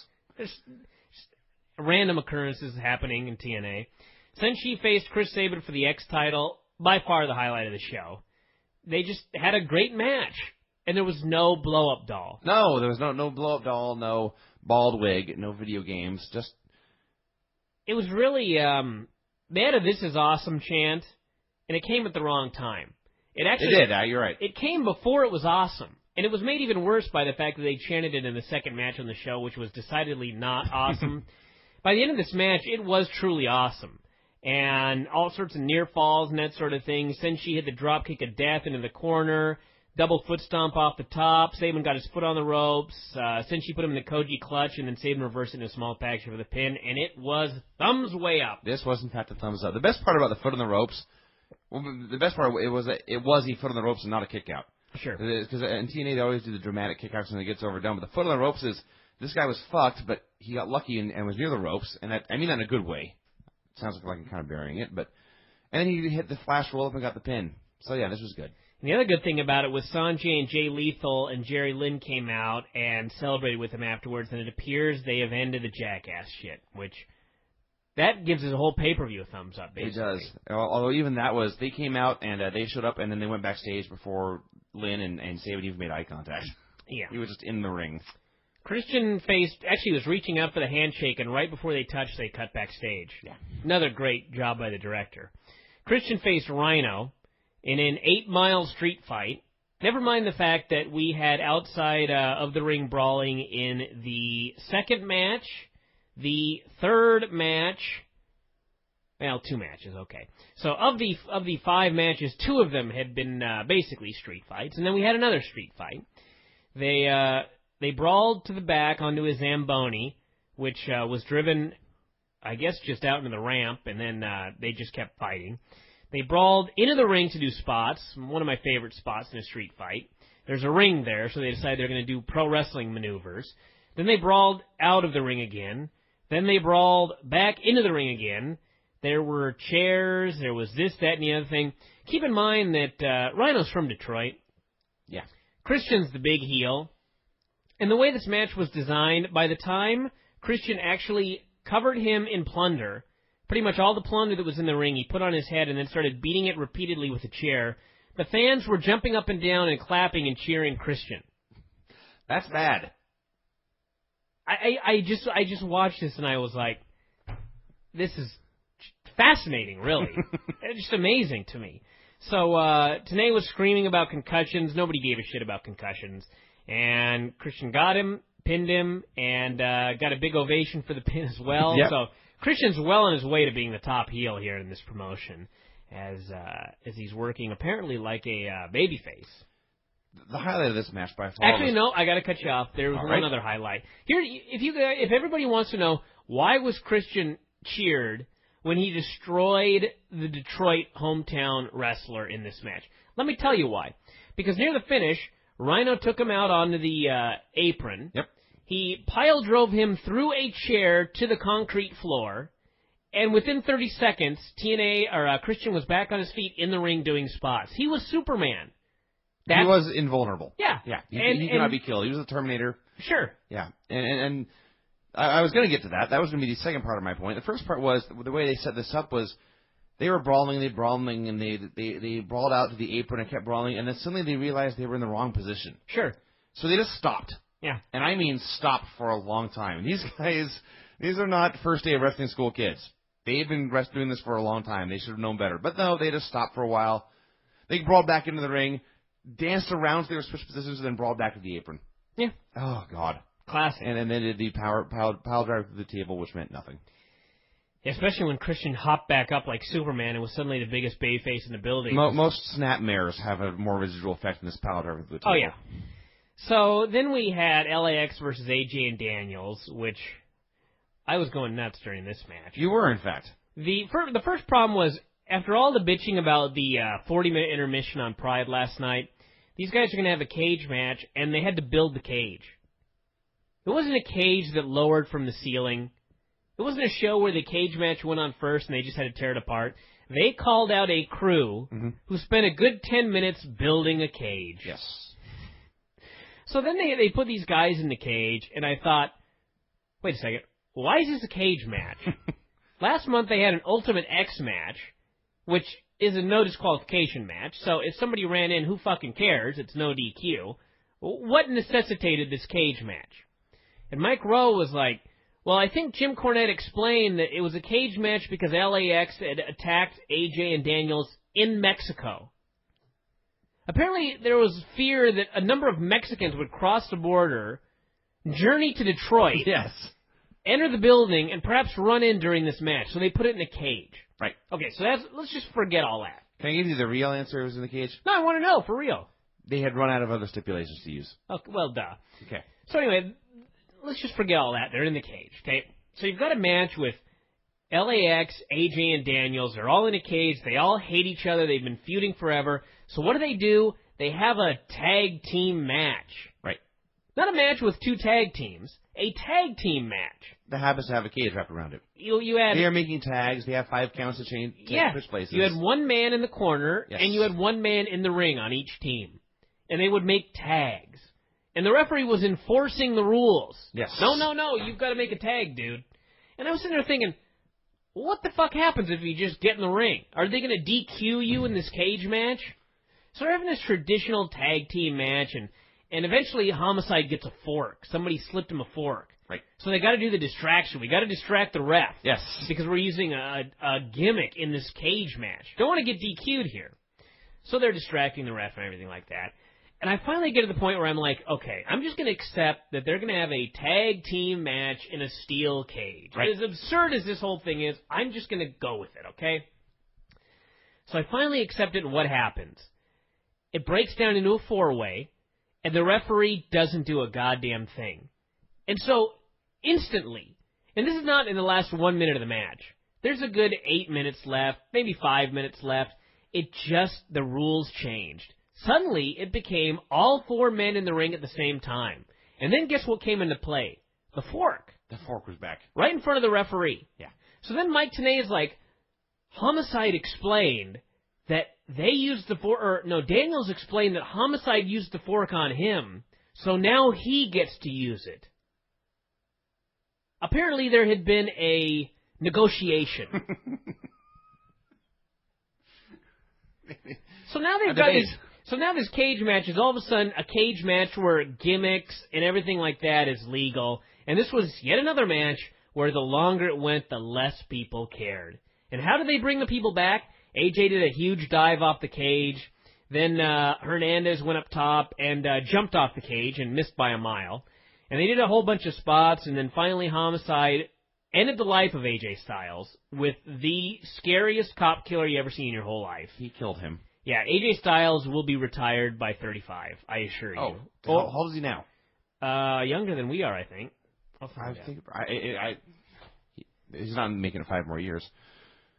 Yeah, he killed him. The only thing I can say, the booking stuff. They all worked very hard. They worked very hard. Well, the AJ was born in 1978, which makes him about 3 years younger 28, 29. Yeah. Yeah. Okay. He's not making 35. The illogical stuff didn't bother me as much. I wasn't even thinking about why there was a cage or why the rules were that way. And most tag team matches start off as a tag team match, and then by the end they're just a 4-way with everyone going anywhere. So I didn't think about that. I just turned my brain off and watched. And thus I was able to enjoy it more than you. In fact, I like this better than Sabin and Senshi. I didn't. I know. That's clear. But well, yes, no, they worked very hard, and lots of stuff looked good, and they all just killed each other and themselves. All 4 guys worked very hard. They had a good match. It was hampered by the put together dumb. It was hampered by the idiocy of whatever happened here. Yeah. And I don't blame the 4 guys, believe me. Yeah. I feel sorry for the 4 guys. They were involved in such bullshit. But except I think it was AJ. Either AJ or Daniels, when they got the fork, clearly had no idea how to use it and make it look good. They actually That's the one knock. They didn't use the prongs. They used the back flat of the fork. Yes, they were thwacking him with the fork. Yeah, that was a good one. So anyway, I give this a thumbs up. This was the second best match on the show. I'll say that. Yeah, and when the best match on the show is Senshi and Chris Sabin having a great match, that's hardly a knock. Yeah. Then we had Jeff Jarrett versus Sting. with This Kurt is Angle. not the second best match in the show. Kurt Angle was the outside the ring referee, not the inside the ring referee. Early on. Or was he? Sting came out in an 80s Sting jacket, the dark hair, red, white, and black face paint. It appeared the crowd booed both men. Yeah. I could be totally wrong here. No, they were definitely not fans of either guy. No. Sting was down about 20 pounds, and say what you will about Sting, that dude's 48 fucking years old, and he looks great. He looks like exactly what he is, which is a 48-year-old in fantastic shape. Yeah, not on the juice. Yeah. He just dieted down and was in great, great shape. And they had a match, and it was horrid. God, it sucked. Every time, here's why I thought that a lot of, there had to have been a lot of TNA employees sending in comments under fake names. How could you watch this and not see how horrible it was? I don't know. They were fucking shit up left and right. Were fucking running the rope spots, and Jarrett would throw his close with his right arm, and Sting would run around the other side of his body. It was They horrible. would fuck stuff up and just repeat it again, so it was totally obvious. Yep. Oh my God, they were falling down. They were falling down. The near falls at the end were just. They weren't even kickouts. They were like, I'm just going to raise my arm. It's the old Jarrett. I'll raise my arm, and that counts as a kickout. And Sting was doing the same thing. Yep.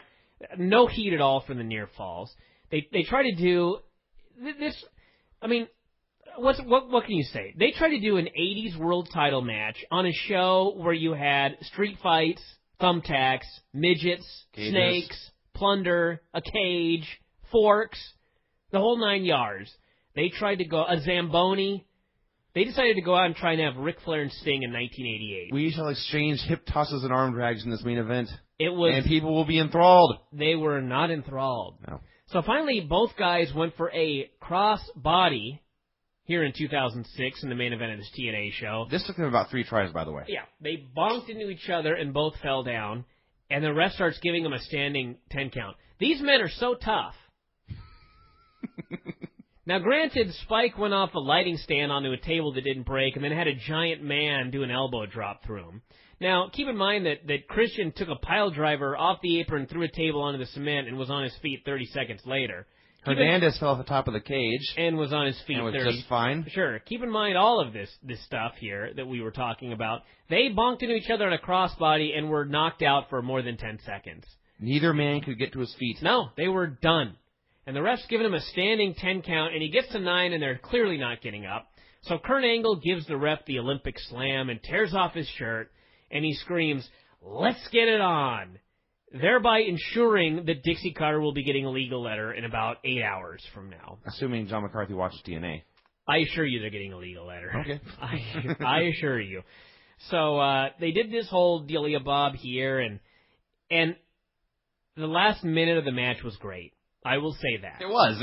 Inexplicably. Sting went outside, or Jarrett went outside and grabbed the guitar. Well, Sting went for his bat, but Angle took it away. Okay.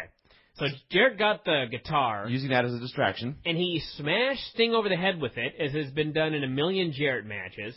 And Sting just stood there, and then he flexed like the 80s Sting, and he growled, and the fucking place jumped to their feet. Like, Jesus Christ, look what we're seeing. Sting put him in the Scorpion Deathlock and got the submission. And the place went crazy. Everybody was happy. We've got a new champion. He's not retiring? He's not retiring. They cut to a shot of Jarrett, who looked very sad, like, God, what'll I do? And the announcers were like, we'll never forget Jeff Jarrett, the legacy he's left TNA. Yeah. That was really the theme here. It was not that Sting is the champion, it's that Jeff Jarrett is the former champion. How will he cope? How will he cope with not being the man? So for those of you that want to know where TNA is going... Down. How can you say that? Where TNA... Actually, they've got a hell of a main event next month. Yeah. Next month will probably be their most purchased pay-per-view of all time. Which probably means 60,000 buys. Actually, I think their peak may have been 75,000. So actually, I don't know if they'll hit 75,000. Right now, Ask me in 24 hours. If you ask me what Joe and Angle would do right now, I'd say 50,000. Okay. Which is pretty fucking sad, all things considered. Really it is. But anyway. This show sucked. The point is, they're going to have Joe and Angle next month, which Kurt Angle is probably going to win. Mm-hmm. We're probably going to see Sting versus Christian for the next couple of months. That appears to be where they're going. We will see Jeff Jarrett turning babyface and teaming with BG James. We will probably see Joe, after losing to Angle, win the title from Sting. Sting will put him over there in the end.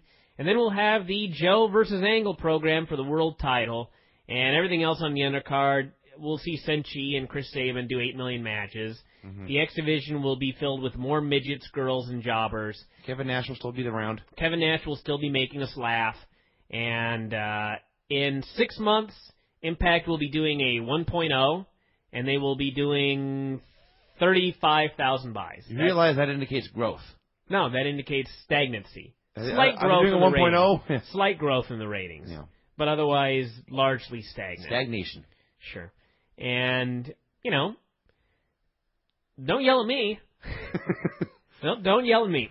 I'm just telling you what I'm pretty sure is going to be, is how it's going to go. 6 months, they'll be in the exact same spot they're in right now. If they're wrong, if I'm wrong, I'll tell you I'm wrong. You can all go back and this will be in the archives or on an audio CD. You can point it out that I fucked up. They're at a 2.5 now, Brian. You were sure off base. May happen. Who knows? But if you ask me today, 1-0, 35,000 buys. That's the prediction. So there you go, kids. But we'll see some good matches with Angle and Joe, hopefully. There is that. So that's a positive. I don't really have anything else to say about the whole deal. Thumbs down. Wow. It was a thumbs down show. Now, adrenaline rush, adrenaline rush. Now, adrenaline rush, adrenaline rush.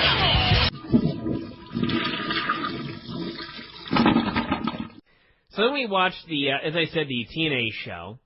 They plugged Kurt Angle and Samoa Joe at the next pay-per-view. They opened the show and with that announcement, it was the only thing they did right. Yeah, that may very well be true. There were many. What's funny is I thought when I wrote this report that I had listed every stupid thing they did, and throughout the day I received emails and PMs from people reminding me of things that I had in fact forgotten on this show that they had done stupidly. This was legendary. 100 people could name 10 stupid things, and they still wouldn't have named every stupid thing on this show. Yeah. That's why this show, in some strange way, was not the worst show of the week. This show was like a puzzle. With no solution. This show was like it's a jigsaw puzzle when you're missing 14 pieces. It was a mystery to be solved, this show. Sting came out. Today we're talking about how Sunday's pay-per-view was being hailed as the greatest pay-per-view in TNA history. Mike Tenay was lying. No, he wasn't. That's the comedy. I told you to fucking go read some of the feedback on this show. Oh, okay. I will flat out say it.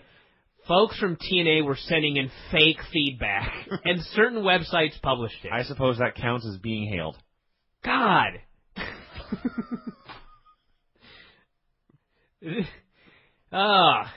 So anyway, then Tenay saying it was hailed as the greatest pay-per-view of all time. That's one thing. Okay, Don West begging for us to buy the replay.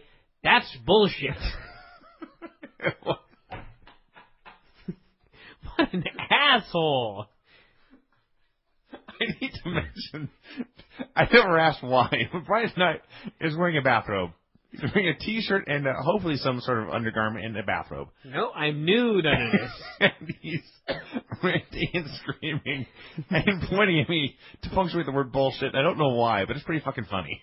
Yeah. So yes, Don West was spouting bullshit more than usual. He was a cheater. He was a cheat. He was trying to fuck us out of our $29.95. A con man. $34.95. That was horrible. So Sting was out there, and Christian came out, interrupted him, and said he wanted a shot at his belt. And he said, for once in your life, stop hiding behind that makeup and be a man. So Sting, the babyface world champion who's just won the championship, said, if you want a shot at your belt, you can have one. And Christian inexplicably turned his back and started to leave. Like, okay, well, I guess... Thank you. Yeah. Thanks, Sting. See you later. He didn't say, okay, well, let's do it tonight. He just walked away like, okay. Okay. So then Sting said, you'll get it when I say you'll get it. Like a heel. Indeed. And then he said, I want to introduce you to my little friend. And he pulled out his baseball bat. And he struck the man. He started beating Christian. Attacked him with a weapon. Repeatedly hitting him with this bat. For no reason. unprovoked. This was dumb. This was fucking dumb. This was stupid. So then, thumbs down so far. Thumbs down. I give this a thumbs up so far, just because it's brought me so much joy tearing it apart. It's just like Thunder in the heyday. It was. This was thunderific. This was Thunder-tastic. Samoa Joe came out, or he cut a promo backstage, I guess, vowing to beat up Kurt tonight. Christie said that a wacky Fight for the Right tournament was later. Oh, by the way, I should note that this was something somebody pointed out to me that I had not noticed. Christian, in the opening segment, was talking about the Fight for the Right tournament. And then Christie talked about the Fight for the Right tournament. Mm-hmm. And this entire time, a tournament had been referenced that we were not alerted to. Correct. They never said there would be a tournament tonight. There were just two people talking about a tournament that we did not know was going to be taking place, unless we read the spoilers. Well, there was that. Mike TNA used the words Fight for the Right, and I think it was about 20 minutes into the show, after hearing the term 1,500 times, that they finally sat down and explained what it meant. Yeah. And we still didn't know, no. But we had an idea. Shane Douglas was in the ring on drugs. Perhaps a drug. Wow. Caffeine is a drug. Sure. He may have had 8 Monster energy drinks, but he needs to never act like he was acting like on the show again. He was crazed. He was, in fact, out of his mind. He was going crazy, saying, tonight, after all this time, the Naturals are finally getting their long-awaited title shot. And it wasn't even like everybody went. It was like one dude went, and that was it. Mm-hmm. So the Naturals came out, the newly franchised Naturals, looking exactly like they've looked for the past 4 years. They had a match with LAX, the tag team champions. LAX squashed them and beat them clean. It's worse. LAX came out and was jumped by AMW. Oh, that's right. I'd forgotten about AMW that. beat them up for a while. Sure. And then fed them the Naturals to be killed. And the Naturals had these two men half beaten, half dead, and then were squashed. Yes. This was dumb. As much as I hate the Naturals, this was fucking dumb. For 5 seconds, I still hate the Naturals. Oh, I do too. For 5 seconds, I forgave Vince Russo because he destroyed the Naturals push and it was over. It was, I got perverse pleasure out of it, selfish pleasure, but it's still dumb. Yeah. But then 5 seconds later, I unforgave the forgiven Vince Russo because this feud must continue. Shane Douglas yelled at them.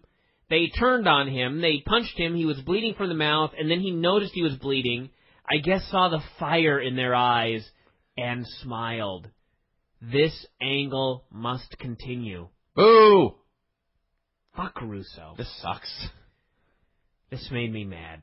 So then we had Nash and Shelley backstage with Austin Starr doing a promo. I had not noticed this, but somebody pointed it out to me today. They never even mentioned Austin Starr won the Nash Invitational. I almost forgot that he was on the show at all. He just randomly appeared with these two men. I was thinking about the show today. We watched the show last night, and I was thinking about the show today, thinking, I can't believe he won that wacky thing, and they never even mentioned him on the show. No. And then until you mentioned him just now, I forgot he was even on. He was. But he was just... And I saw him. He randomly appeared as their friend. Yeah. They didn't mention that he had... Maybe they did in the video. I wasn't paying attention, but he was just there. Just there. They did not mention that he won the wacky Battle Royal Gauntlet thing. They just mentioned that he is now there, and Alex Shelley is jealous of him because he's stealing Kevin Nash's affection. Wow. And I am not exaggerating. Homosexuality is now part of this. Yes. Now, we just need Raven involved now and bring back the flock. Sure. So then Tenay explained the Fight for the Right tournament. Here we go. You know, it's bad enough they had to have graphics. Never a good sign. It's worse that I had to pause it to recap the graphics. The graphics were as follows. There was a screen that said, Fight for the Right. Stage 1. 18 wrestlers start outside the ring. First 7 over the top rope continue. Then there was a second screen. It said, Fight for the Right. Stage 3. Final 2 meet in singles match. Winner gets a bye to tournament finals. I think you skipped a stage. Oh, shit, I did. Fight for the Right, Stage 2. Those 7 compete. See, I'm already fucked up. I give up. He did a bunch of shit. Anyway, they introduced... All this was missing was Scott Hudson saying, it's really quite simple. It was basically a reverse battle royal. I cannot even name all the stupid things that they did in this 5 minutes. But I will note that the dumbest that I saw right off the bat was Robert Roode. Yes, he's now Robert. For 3 months, Bobby Roode was looking for a manager. Right. And they did vignettes week after week after week.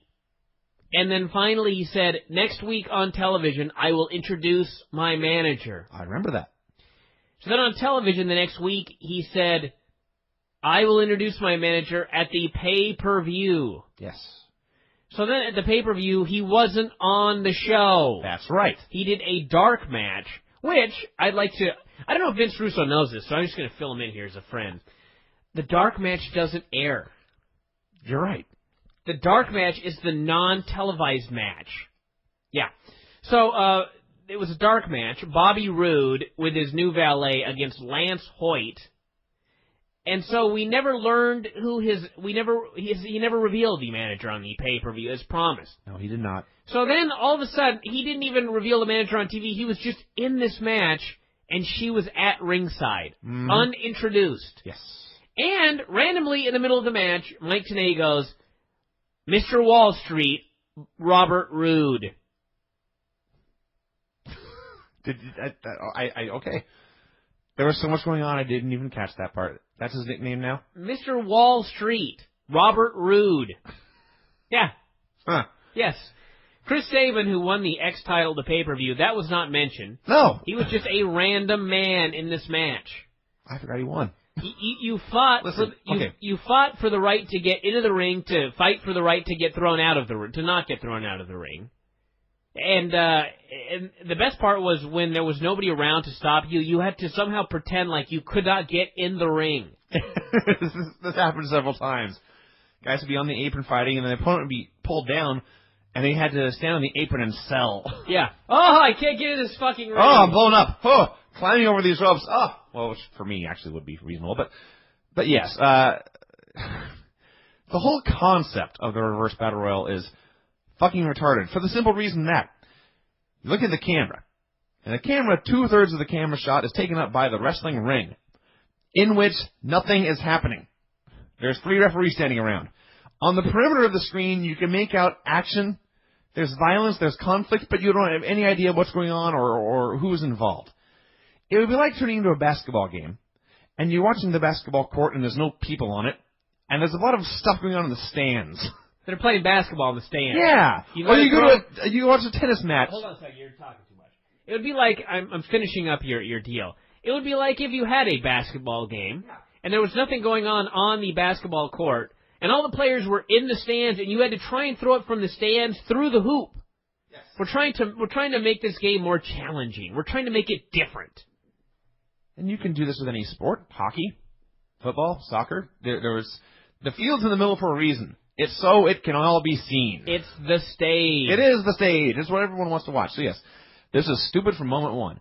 On top of that, in 5 minutes they did this. There was this quote unquote wrestling match going on. Bobby Roode was there with his new valet unannounced. They never showed this, they just mentioned that B.G. James had packed his bags and left. Oh yeah, I forgot about that one. They announced they were moving to prime time on whatever the date is, and they were doing a barbed wire cage match there. No graphics that showing this, or mentioning who was involved. They just mentioned it as the match was going on. Oh, by the way, we're doing a barbed wire cage match on our prime time debut. Is it on TV? I think so. Oh, I thought that was for the pay-per-view. Sure. Great job, TNA. Yeah. Let's see, what else is going on? AMW is hanging out drinking, even though they were involved in the match. I think LAX came out to get them at some point. That's all I remember. I'm sure there was more.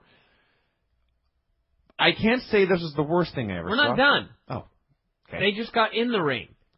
Well, we still have to do stage 2. Stage 2 kept going. Okay, we'll move on to stage 2. They had a battle royal in which men were thrown from the ring, and the last 2 men left, who ended up being Abyss and Lance Hoyt, had a match. And they had a competitive match for a length of time. And finally, at the end of the match, Lance Hoyt was defeated. And so Abyss won this whole convoluted clusterfuck of a bumblefuck. And you know what he got out of it? A bye in the tournament. Yeah. a bye. That means everybody else has a match and he doesn't. Right. Okay. This reverse battle royal, leading to a battle royal, resulted in two men having a match that no one else in the tournament had to have. Yes. So in the end, everybody has the same fucking number of matches. Right. Except for the unfortunate loser who gets to the very, very end of this reverse battle royal. That poor fucker has an extra match. That's true. Congratulations. I was just trying to think, why not just jump the fuck out of the battle royal and just be in the tournament? Just be fresh, ready to go. Why the fuck would you want to have this extra match at the end after a battle royal where you could get killed? Just take your extra match in the tournament. I don't know. And I don't even understand what the next part of the tournament is. It's like a three-way with the winner getting abyss or some bullshit. There was some, depending on how you got thrown out, that determined seeding. Which reminded me of the old X Division match where they would have 6 men, and depending on when you were eliminated, you were like the number 6 contender. And then the number 6 guy usually got the title shot first. Yeah, or never. Shannon Moore still is owed one. Shannon Moore still owed one. Yeah, in ECW. But this was horrifyingly bad. It was awful. I cannot say it was the worst thing I've ever seen, because at least no one got hurt. I can't say it wasn't even necessarily boring. It was just mind-numbing and chaotic and confusing. No, let me tell you something. I work out every day. Mm-hmm. I run every day. Yeah. I do gymnastics and jiu-jitsu and 8 million other things, and I'm in great shape. And I watched this match for 5 minutes, and I was fucking blown up and in a cold sweat. Yes, it was tiring. As a fan, sitting on my fucking couch. Yes. It was a workout to get through. It was a strain. It was a struggle. It was the stupidest TV segment I have ever seen on a wrestling show. I'm not quite sure I'd go that far. I can go that far. When you take into account all the angles that were going on, casually mentioning TV announcements and matches being thrown. Oh, and you forget this match to determine the number one contender. All the guys who should be top contenders were not involved. No Rhino, no Angle, no Joe. Yeah. No Christian. Was he in there? Well, let me give you all the quarters for the show. Hopefully Vince Russo and Dixie Carter are listening, just for the fuck of it. The show opened at a .82. Indeed. The fucking bullshit Battle Royal reverse stage 1 started. It dropped to a .74. Well, that's bad. It remained at a .74 until the fucking match was over. And then in the final quarter, when Kurt Angle and everybody came out, it jumped to a .77. A monumental leap. Way to go, TNA. Way to fucking go. You know, I got the big thing here from Spike TV, all the ratings and everything like that. And the only thing they plug is Ultimate Fighter 4. which I should note did a 1.04, which is fucking horrible. Yeah. But the whole press release is the Ultimate Fighter 4 was first in the time period between 18 and 34. Cable only, it adds. Did a 1.04, 1.45 in males 18 to 49, 1.83 in males 18 to 34, average audience of 1.3 million viewers. It notes the World Series on Fox did a 10.7 with 16.1 million viewers. Why does it mention that? And then it just throws out the quarters. It makes no mention of TNA. Well, yeah. Let me do one more thing right here. The UFC Unleashed, the F show. I never hear anyone talking about this show. Opened at a .77, dropped slightly to a .76, jumped to a .82, and then jumped to a .94. I bet it beat it. So that comes out to a .82. So did it beat Impact? I forget what I said Impact here. Remember that. .82, okay? 22. Yeah, 0.8. Shut up. Plus... divided by 4. That's what quarters mean. Oh, .76. Oh, Unleashed crushed it. Unleashed crushed TNA. A show I cannot tell you what's on and I've never watched. No. Never seen a commercial for. Fan-fucking-tastic, kids. Oh, my God. God, the Ultimate Fighter dropped to a .95 in the second quarter.